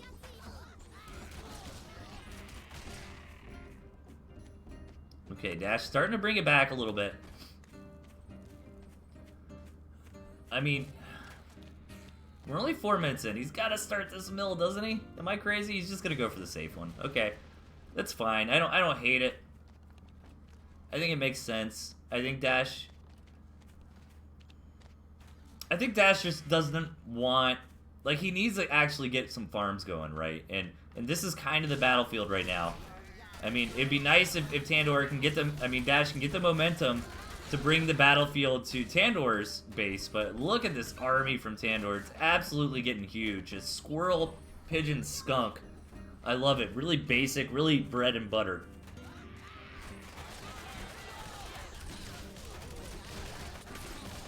And this just might be too much damage. Is Tandor just gonna take it? If these tier 2s start falling, this might be GG.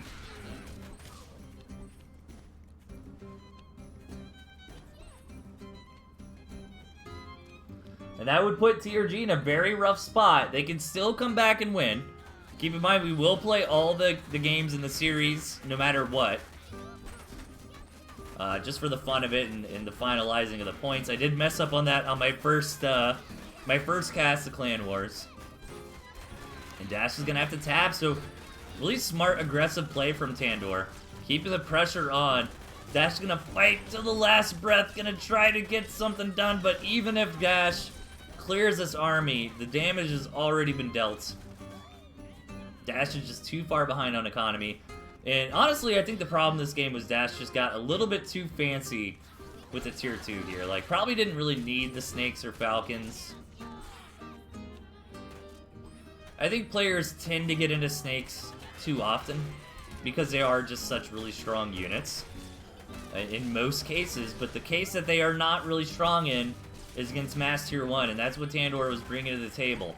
So the snakes not really getting a lot done, especially for the fact that the pigeons were there as well to help mitigate that poison. Tandor Draco. Lizard Wizard Magic on the 3-point here. TRG could come back, though, and win the next 2 series, and then win the tiebreaker.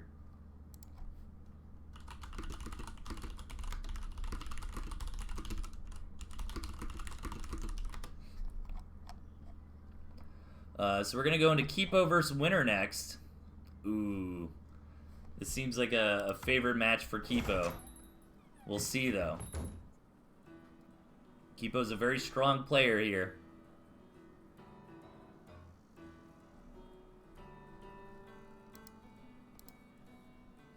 Okay.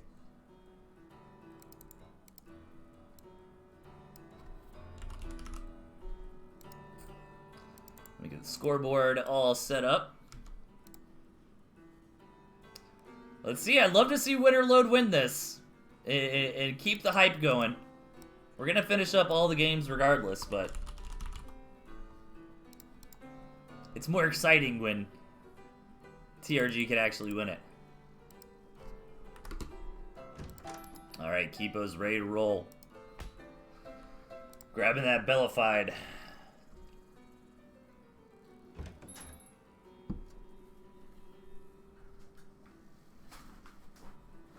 And here we are, we're ready to get into it.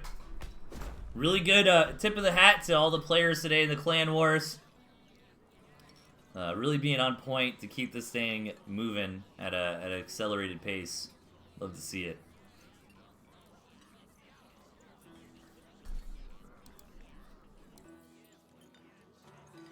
Okay.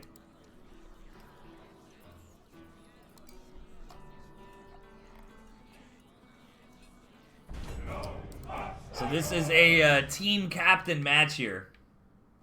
On top left, captain of the Lizard Wizard Magics. Also the organizer and brainstormer of the event, we have Kipo.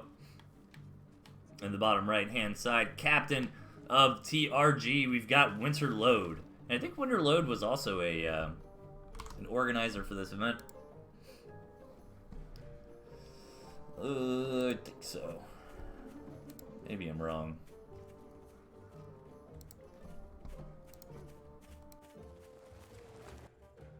But, you know, big shout out to all these guys. Like, this is really the type of thing that keeps the game alive. I'm serious. If you have an idea for a tournament, you know, there's no gatekeeping in this community. I try to stress that as much as I can. And even if it's just like a simple tournament. You know, we get a lot of these really creative, cool, long events, you know. Like the, oh, hang on, Kipo coming in with some early aggression, Winterload. Did scout it. I'm not sure exactly who initiated this. But hey, Kipo, you know what? He's got the lizards on brand. And Winterload has got the toads also on brand. What was I saying? Yeah, like, just like a single limb tournament. You know, it doesn't have to be anything fancy, but this kind of stuff is really what keeps the scene alive and going for sure, so I love it, man. I'm super happy.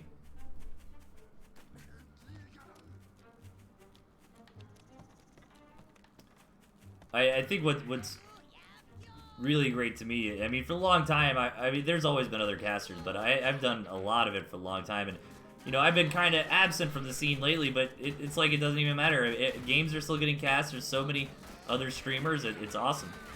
Winter coming in, actually getting some damage done here. Killing a Warren. A pig went down too. I think I missed something earlier on, just yammering away. But yeah, guys like Tander Draco. Tosh has always been there too. I can't, it's not fair to say that. We've had different streamers come and go. Like Jed Erickson used to be a phenomenal caster. I think he pops in every now and then, participates in events, you know, casts some things. Tosh is honestly the grinder, man. Like, big shout out to Tosh. Well, I'm just talking about people really responsible for the ongoing, you know, life of the scene. You know, that guy is grinding on Twitch like every day, just playing games. But that's super important. Like, uptime on Twitch is really important. You know, even if you're just laddering, like having a Tooth and Tail stream up is really good. New tournament in the works already, says Tander Draco. Awesome. I mean, Best Sakia back in the day was really active. Of course, Clash of Comrades. Mishi did some casting. Now I'm just like thinking about casters.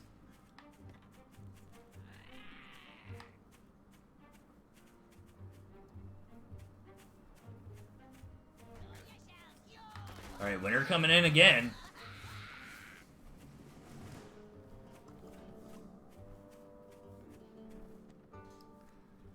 Gonna back out for now. So far so good for Winter, right? Like, I haven't been paying super close attention. But I'm pretty sure Winter took some good engagements earlier on. He's got a nice looking comp here. Both players getting to 2 bases. Kipo actually trying to be sneaky with this second base here. I like that a lot. It's unfortunate for Winter there's no ramp, you know, to enter from the side. So this is actually really good for Kipo. Like, the geography of the space is in such a fashion that, like, Winter has no reason to go check this, you know?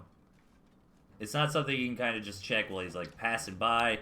Kipo's moving out here. Let's see from the Winter cam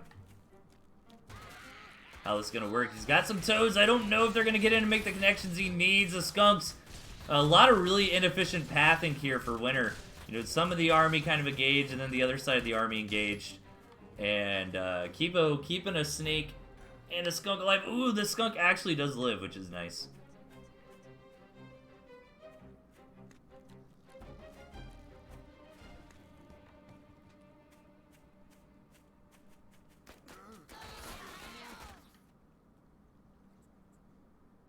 Oh, little Tonka coming up.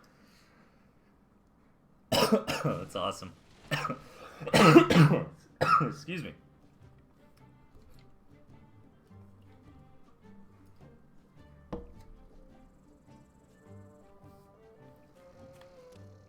Man, you know, Winter was doing really good in this game, and it's still not doing bad, but this was so smart from Kipo.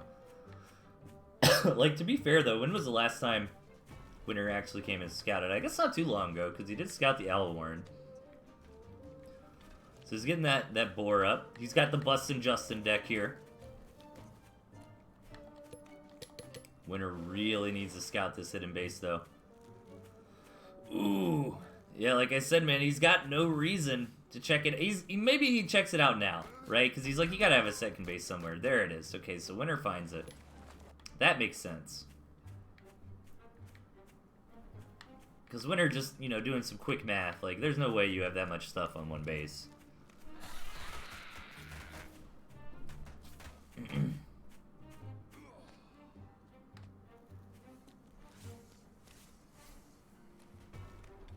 Alright, let's see what the plays are going to be.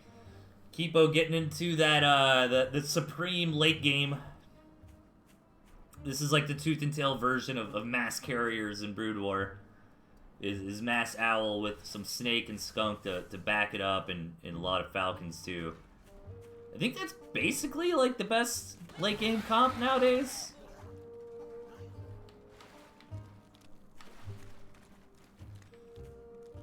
Kipo looking for some blood. Is the boar ready? The boar is not here.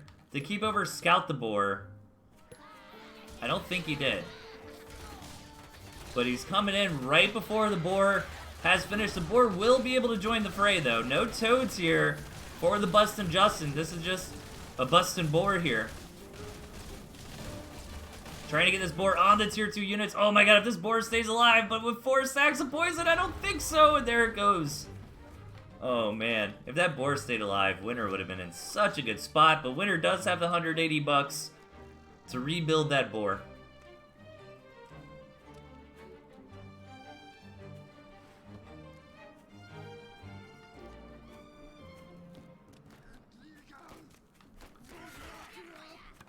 How did that look on paper? Actually kind of better for Winter, which is nice. Kipo starting to favor the snakes here. You got pretty even economies, but the boar is going to be similar to last time where Winter just needs to wait for that boar to get out, but Kipo is going to come in and get a ton of damage done. This is definitely going to be a dead Gristmill. Got enough stacks of poison on it.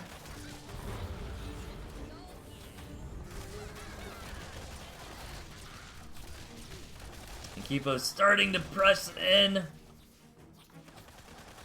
with the Snake Falcon here.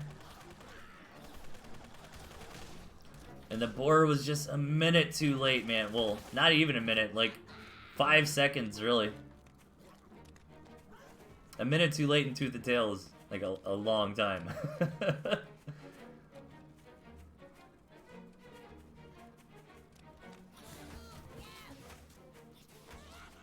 And I think Kipo's army is just too far ahead of Winter's at this point.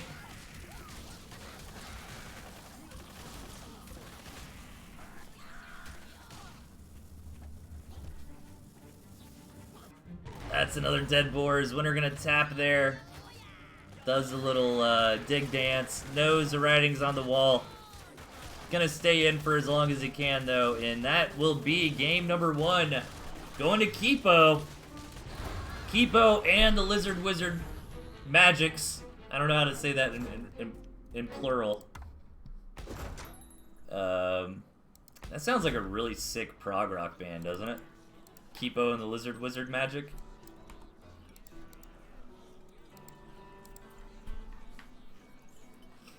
It sounds like some King Crimson kind of stuff.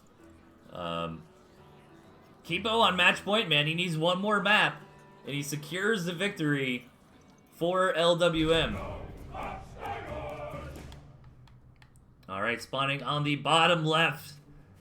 Looking to seal the deal for his team. Going with the tier 2 bruiser deck. We've got Kipo, captain of Lizard Wizard Magic. And on the right-hand side, trying to bring things back for Toad Road Gang.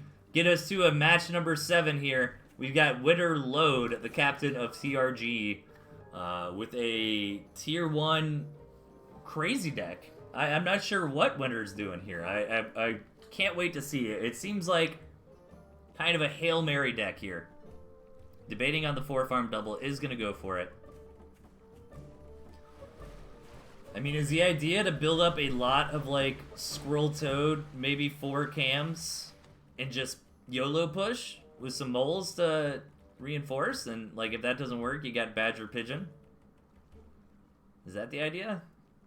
Alright, Kipo scouted the 4-farm double. We're going to respond with a 6-farm single.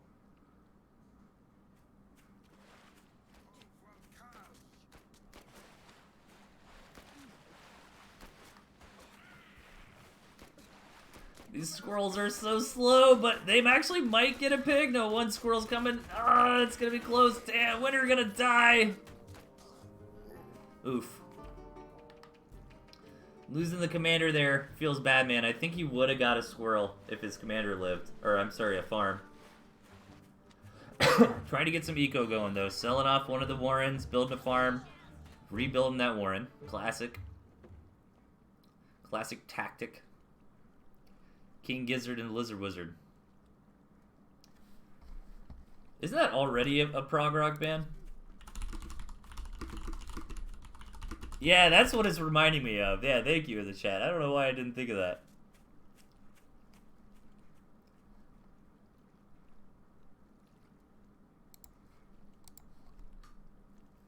Dosh, man, with the good taste in music here. Here comes the TRG comeback. I believe in Winter Load in this wonky deck. Let's see it happen, man. Let's see a TRG comeback with the moles. With the double cam. Let's go.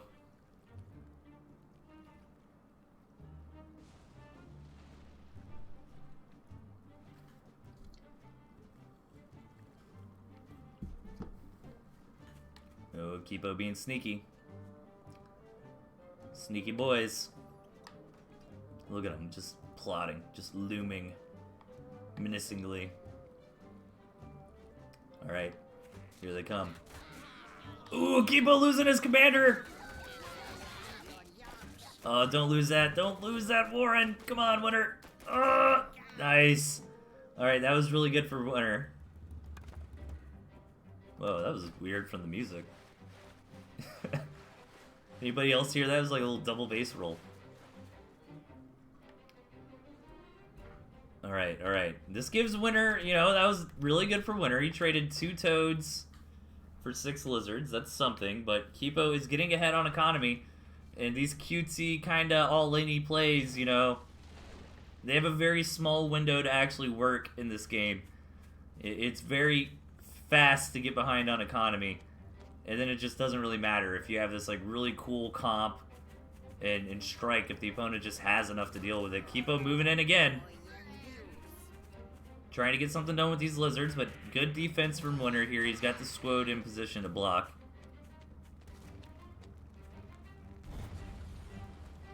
Ooh! But with the classic Tiki Gray-esque snake flank here. Getting that mill. Gonna lose the snakes for it, though. So I think that would be hashtag not worth. But Winter needs to go, man. He needs to go right now. Look at this. Kipo's got all the tier 2 on the way. Like, this is the time. This is the time for the Toad Road gang. For vengeance. For honor. For glory. Come on, Winter.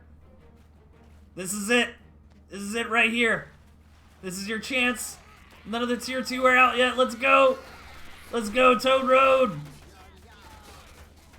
Some good connections there. A lot of... Oh, no. The commander goes down.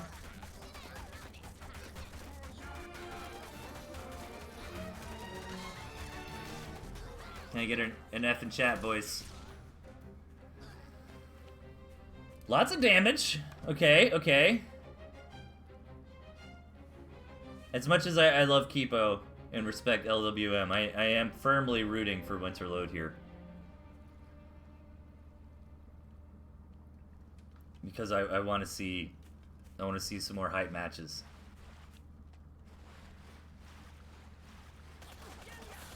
Badger on the way, Winterload.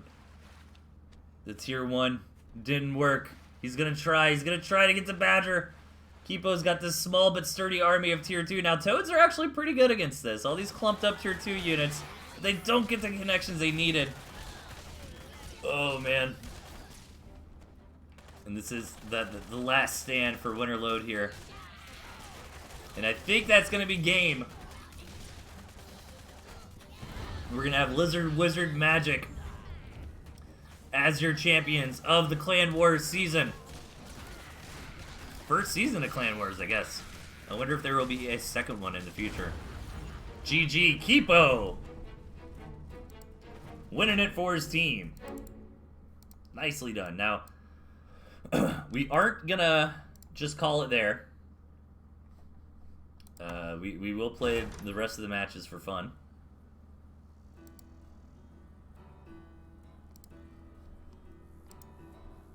But congratulations to Lizard Wizard Magic for being the winners of Clan Wars. However, well, I guess we've only got one more match.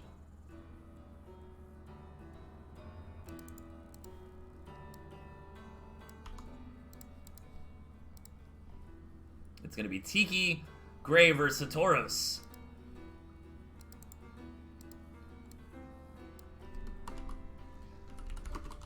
See if TRG can at least lose with a 4-2 split.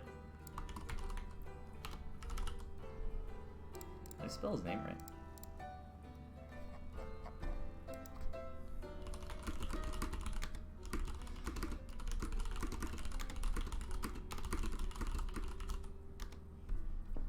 Alright, I am going to take a brief break, 1 minute break, and we'll be back for one last match of the day, Tiki Gray versus Satoros. It's going to be a fun one.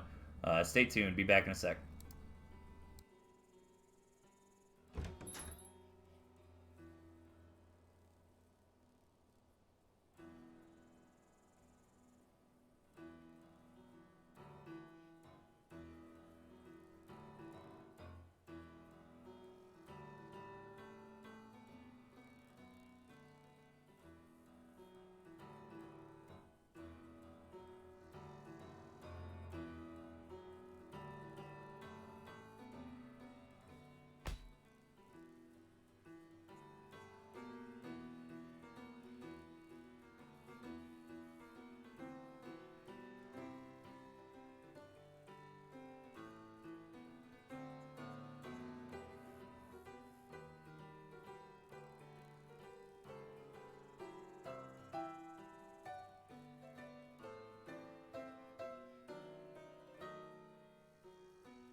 Alright, I am back, ready to roll. We got one more. We got Tiki Gray versus Satoros coming up next. Just waiting a second for Tiki Gray to get on in here.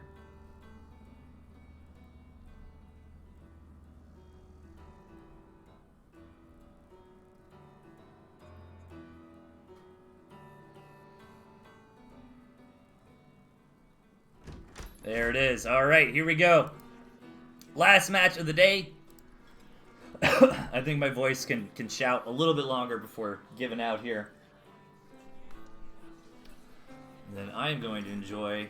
You know, I might recommend to my wife that we play some Divinity Original Sin 2 after the stream. I think that sounds like fun. Oh, Tiki, change it up. Commanders. Gonna go with Quartermaster.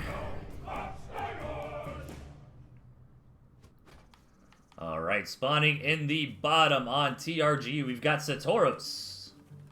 An opponent up top on Lizard Wizard Magic, we got Tiki Gray. And finally, some deck choices that are canon with my Tooth and Tail competitive lore, okay? Lizard Wizard Magic player running Lizards, Totoro Gang player running the Toads. So I'm happy about that.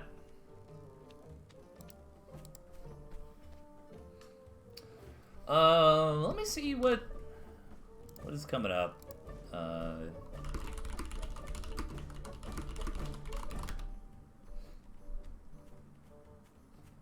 might get Kipo on for an interview. And he can tell us, because Kipo has had a finer eye on the scene lately than I have. It's not that I don't love you guys, I still love you all, but I've just been so busy, man. I can't. You know what I mean? It happens. I'm going to get back into it. I want to move streaming off Friday, I think. I think that's what I need to do. You need to go back to like a Tuesday or just some random weeknight like that.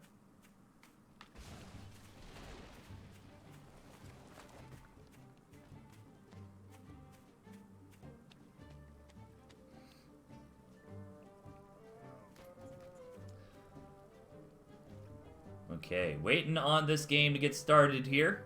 Ooh, Satoros being sneaky. Oh, I guess not that sneaky. You just sell it off to tier 1, you get to tier 2 up a little faster. Actually pretty standard. It's cool to see, it's interesting to see Tiki still running pure Lizard. Ooh, he's actually going to punish this tech switch, but Satoru's gonna get in time to sell the farm. He needs to sell that farm. He's not gonna get units up in time to defend it. He does delay. He was hoping the unit would get out, but Tiki very sharp with his timings. And that's like a nice 28 food there. But yeah, I mean, Tiki for a while now has just kind of ditched squirrels and been going pure Lizard. Actually, I really like his comp. Basically just trading out the squirrel for the turret. Like, I think Tiki's got that hyper late game, right? Like, if you're a new player looking for a strong deck, I would take Tiki's deck, but I would just remove the turret and put in Squirrel. Or Squirrel Toad rather than Squirrel Lizard. And turrets are very strong units. Oh, hang on, we got an engagement coming in here, but the double cam should help out quite a bit, but no, still just an overwhelming number of lizards here. However, Tiki does lose some skunks. Were there skunks on the front line? I wasn't paying close enough attention. Yeah, there must have been, because that was actually a closer trade than it imagined it to be. So, yeah, I wouldn't recommend the turrets to new players. It's a little bit of a trap, defenses are, because new players just kind of tend to build defenses at the wrong moments.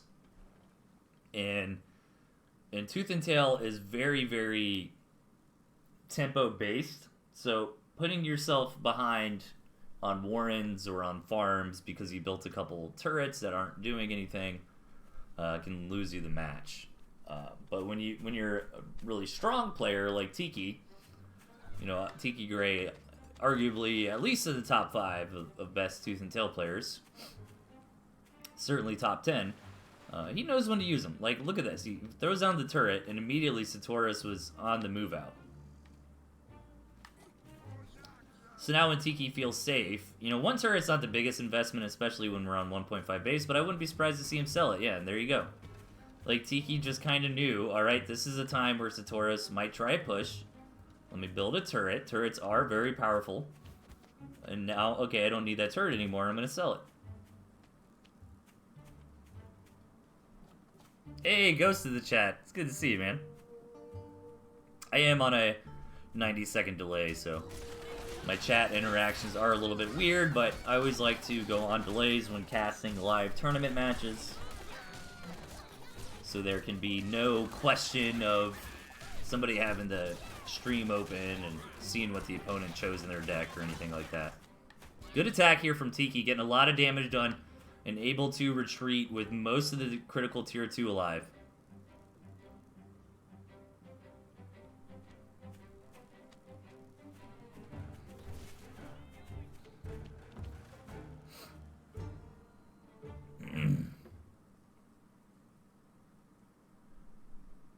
Okay.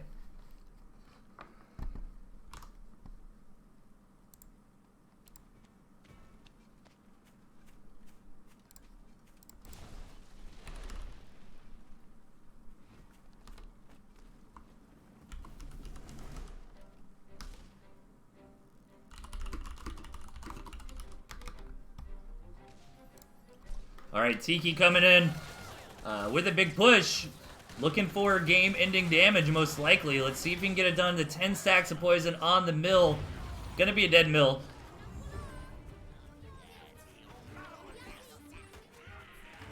Oh, and the forward turrets here from Tiki just trying to seal the deal. Was able to sneak out that mill, and this is another great thing about having those turrets in your deck. Really cool style. Like, I might actually try to play this deck from Tiki, because I really do enjoy turrets. They're just kind of difficult to use nowadays.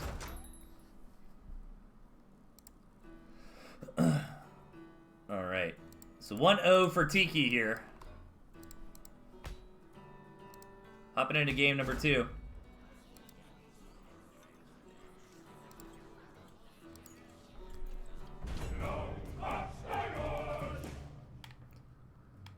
Alright, down on match point, we've got Tiki Gray. And up top, looking to To add another point to the board for TRG before we call it a day, it is the Tauros. Same deck here from Tiki. Actually, I really like Tiki's deck. I gotta remember, I like Tiki's deck, and I like Meek's Bustin' Justin deck. I might steal those when I play on the ladder again. I actually want to maybe look at how Meek did the Wolf Fox as well, because I really enjoy Wolf Fox. I don't think it's really powerful, but it's really fun to play.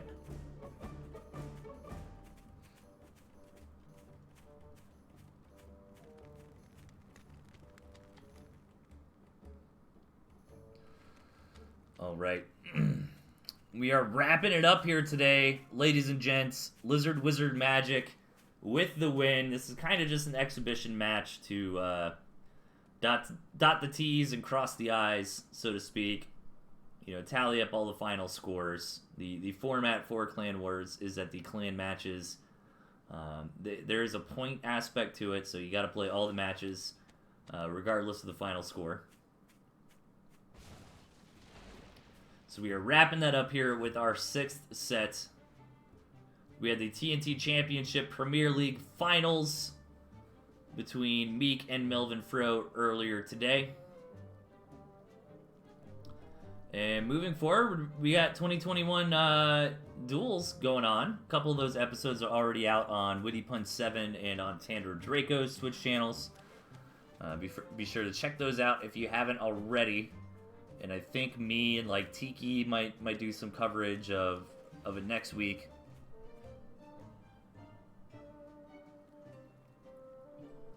Tiki moving out with some lizards here. Cabin actually might be a thorn in the side from this pathing. Gotta get the snakes up and running from both sides here. Just lizards from Tiki, meanwhile Squirrel Toad from Satoros. I'm curious how Tiki deals with toads with this comp. He probably just lets the toads hit the skunks, I guess? Or, I mean, Tiki does have good enough micro. You actually can, like, micro your lizard pack to really take, like, a small explosion like that right there. Where the toads explode, but it doesn't hit the center of the pack of lizards. Hits, like, one of the outskirt lizards. But, you know, that attack, Satoros cleaned it up, but he took a lot of damage. You know, he lost the 2 pigs. He might have lost Warren there as well.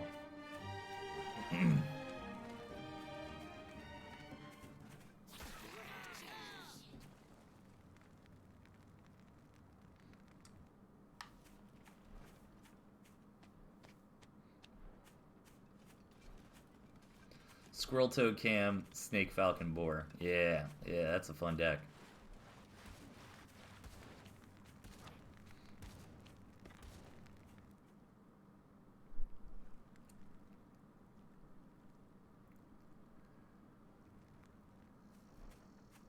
Alright, so we're on 2 bases here.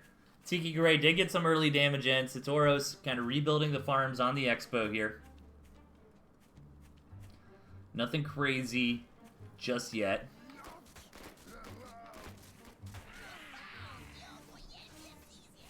Wonder if Satoros should have counterattacked after Tiki traded his whole army for a couple pigs. I don't remember if he really had enough there.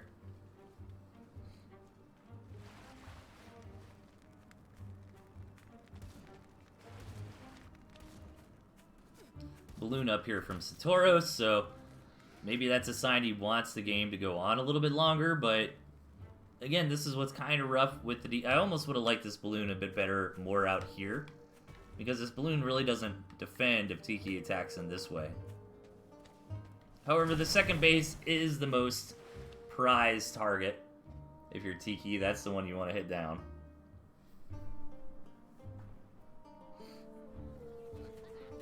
But Satoros trying to get into the owl, but I think Tiki might just have the better late game army comp, you know? And the map is a little bit better for Tiki as well. Well, I guess both players have 4 bases, but this is a little bit easier to handle from Tiki here. You know, Satoros has a nice 3, sure, but, you know, this 9 o'clock over on the side would have to be his 4th base, and not the end of the world. I mean, with the lizards from Tiki, actually, that is pretty bad, now that I'm thinking about it more. There's even another path in right here, like, obscured by the trees. Double owl out of Tiki, knowing that he's safe after seeing the balloon. Gonna come in, try to scout the owls from the opponent, sees the owls, so Tiki knows exactly what's going on. But yeah, this fourth base from Satoros is really unfortunate. Particularly because Tiki has lizards. I mean, the rush from here to there is very short, especially with lizards. Like, look right here, Tiki is just going to check. And he's just going to take it.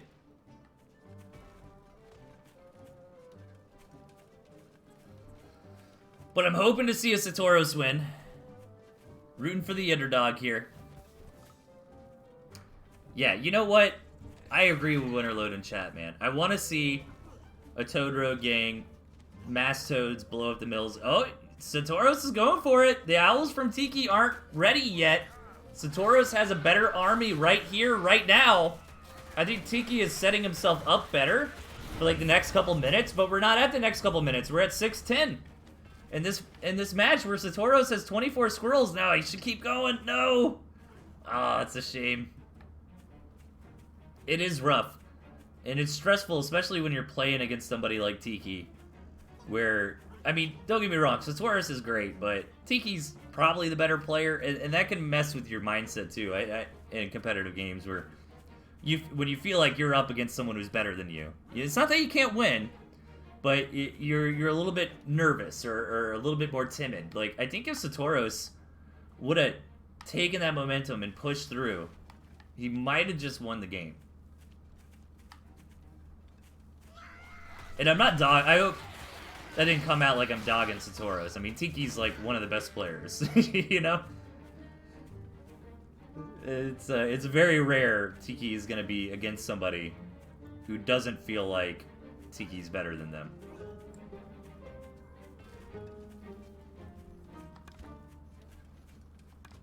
And yeah, oh, that's rough, man. Satoros had that window, but it's shut, and now Tiki has the owl count. He's got the Falcons. The Falcons are really the unit that you want to scale into the hyper late game with. That owl, snake, falcon is really the comp here.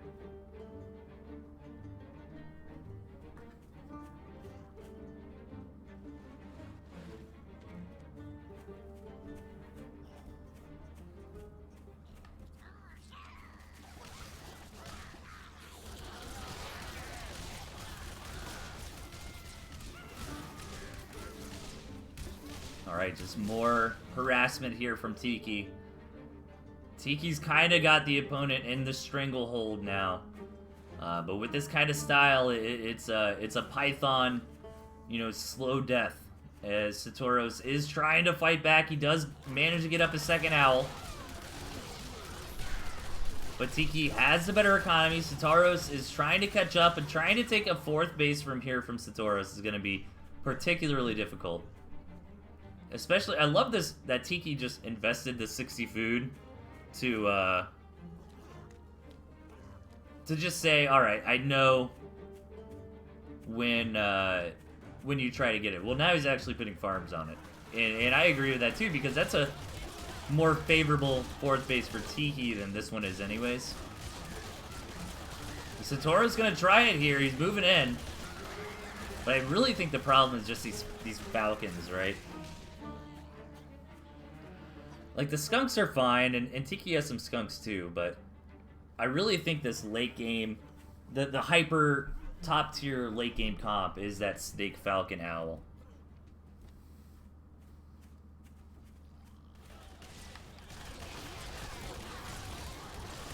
And as this game continues to go on, as the Falcon count gets higher and higher, and the reason the Falcons are so good in this late game is because they can burst down the enemy tier 2 and tier 3 very quickly. Satoros is holding on, though.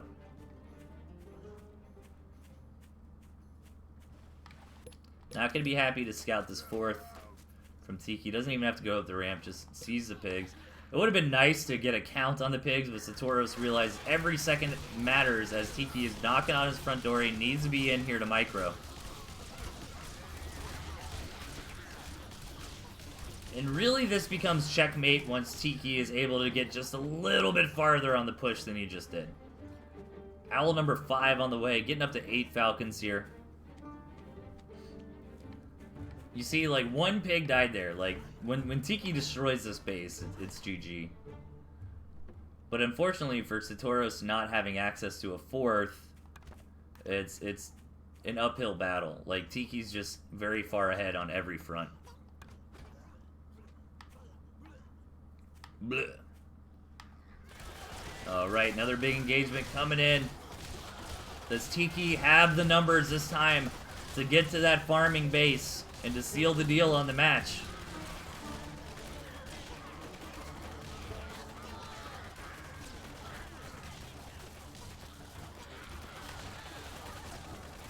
It's getting there. Satoru's starting to lose it all and taps out. And that is it. Lizard Wizard Magic with a 5-1 victory. Closing out the events with a nice win. Congrats to really all the players from both sides. Like, really nicely done. And I'm going to see if I can get Kipo in here for a quick chat. Talk about a few things before we call it a day.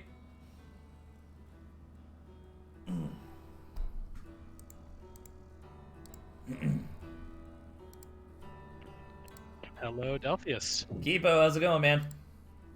Dude, it's going well. It's going well. Such an awesome set we had between LWM and TRG. Very fun. Yeah, congrats on the big win, man. It feels good. So that is it for this season of Clan Wars. You mastermind this event, but who were the other organizers involved? Yeah, so the big organizers, I want to give a huge shout out to Winter, Horace, Gent, and Trumpet. At the very beginning, it was sort of a brain trust of us five that figured out how the tournament was going to work, mapped out the schedule, figured out the teams, the layout, etc. So, a lot of work went into it. So huge shout outs, like I said, Winterload, Trumpet, Horse Holy, and Gent for putting it all together. And also huge shout outs to all of the team leaders, the captains. We had FXB led by Trumpet. We had Badger Missionaries led by Fleur Delays. TRG, of course, Winterload himself, Fox Baby, Sudden Strength, and you, Delthius, for P-Boop. The clan leaders just do so much. It actually is a lot of work to organize this because there are so many players involved. So I think it was a fun event. I think it was a success. It was totally a lot of fun. And we had some really cool teams. So I'm really happy with how it turned out. Yeah, and it went on for about 2.5 months, and I think part of that was because we didn't anticipate like the holiday. So really, realistically, I mean, it was kind of about 2 months, for the timeline, which I think is a pretty good amount of time for an event, and I think it's important as organizers to kind of think about like two different style events, like that quick, like knock it out in a weekend or a week kind of thing, and also the longer format tournaments. I think different players like different things of either style. There's pros and cons of both, but it really is incentivizing and great for the health of the game when you're in something like a long-term clan wars and you're like, oh, I need to practice so I don't let my clan down and I do well on Sunday, so I think that's really cool.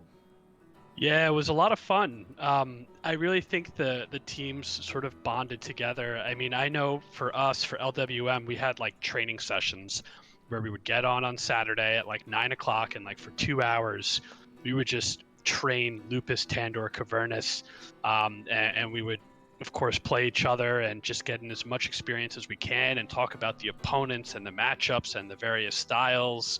And I know TRG did something similar where they were practicing together and other teams as well. So we really wanted to foster these like smaller communities and this sort of team atmosphere and environment. And I think it was fitting to have LWM and TRG in the finals. They're such tight-knit teams. So it was a lot of fun. It was intended to be like super casual and laid back. And I think it hit exactly what it was going for.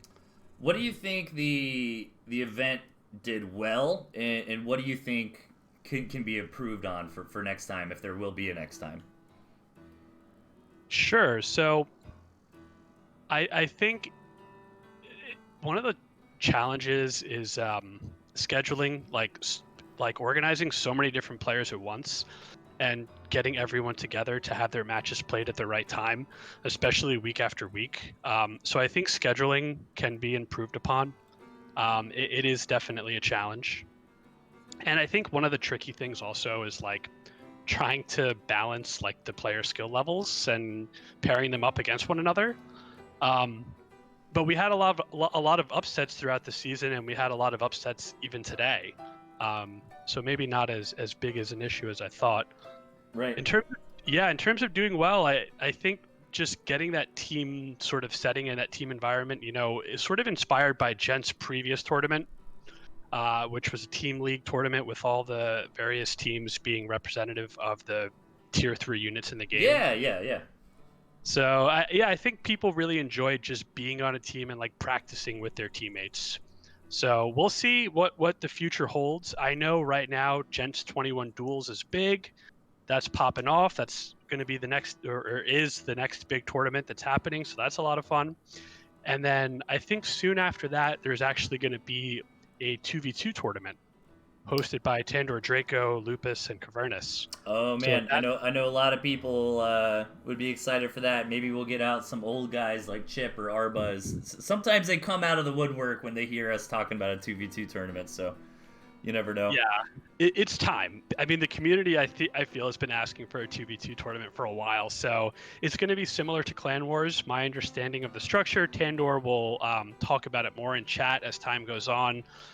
Perhaps after Gents tournament is over, but it's going to be sort of like a league where you play for a couple weeks against various opponents, and then there's bracket and finals at the end. So that's going to be a lot of fun. And then of course we could have another Clan Wars, and we're definitely going to have another TNT Championship. So much to look forward to.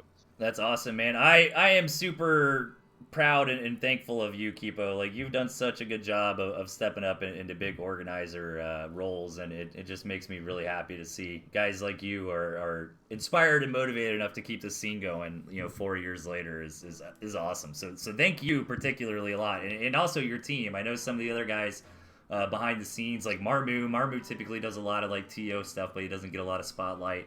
Guys like Horace that you mentioned earlier. So I mean, there is a lot of like really passionate folks on the back end. We've had a ton of new streamers coming in lately. Tandor Draco, you're streaming as well. I think Marmu streams from time to time, Kerpa. So I love to see it, man. I'm super thankful for you guys for stepping up and keeping it going. And are you enjoying it? Like, it seems like you're organizing a lot of stuff lately and have a lot of plans. I mean, it's pretty fun. It's like its whole other game. I think I was joking around with you one time in Discord messages where I was like, Tooth and Tail's like my esports caster simulator nowadays, like, are you having fun organizing all this stuff, or? It's rewarding. Players reaching out saying, we love the event, people talking about it. It is definitely rewarding. And, one of the best things about Tooth and Tail, the game is fantastic, but the community is incredible. So to be able to give back and serve the community is definitely rewarding and is a lot of fun. And I do like casting and organizing these things as well. So yeah, it's been an absolute blast. And like you said, huge shout out to Tandor Draco. He's putting in a lot of work on his stream. Awesome caster, awesome guy. A lot of fun things coming out, in the future. Sweet, yeah, he's talking about on Tuesday night. He's gonna do some announcements on the 2v2 tournament, so check out Tandor Draco's stream on then. But that is it, man. It's been a long day at Cassid. It's been fun. Again, I really appreciate you and all the work you and your team are doing for the scene. And we got some 2021. Well, I got you the beginners finals. Has that been done for the TNT Championship? Did I miss that, or is that coming up? Beginners is coming up, but in 1 hour from now, if anyone here is still interested in more TNT content, we do have the third place match in the Premier Division between the Gentlemen and Tiki Gray, hosted by Big Pimp and Tosh. Oh, that's gonna be good. So come back in an hour for more TNT action. This is pretty much like the best TNT weekend you could ask for. Yeah. Just so much content, so much fun. But yeah, it's been a blast, and thanks for all the work today, Delthius. I Yeah. know you've been casting for like 5 hours straight. It's cool, man. Anytime. So, all right, I think we'll wrap it up. Thanks again, Kipo. And tune in an hour on Witty Pun 7's channel to watch Gentleman vs. Tiki Gray. That's going to be a badass series. And we'll see you all very shortly in the future. Any final thoughts? No, just thank you, everyone. I hope you enjoyed Clan Wars, and there'll be more to come. All right, take care, man. Take care. All right, everybody, that is it for me today. You're all a bunch of beautiful nerds. 1 hour from now, twitch.tv/WittyPun7. This is where you need to be. I'll type it in chat. Bam. That's where the Gentleman vs. Tiki is going to be. And that is it. I might consider doing the feast on another night of the week. I think that might make it more realistic for me to actually get some shows out. So I'll keep you all posted in the Discord what I'm doing with that. So take care, everybody. That is it for me today. Have a great rest of your weekend, and catch you later.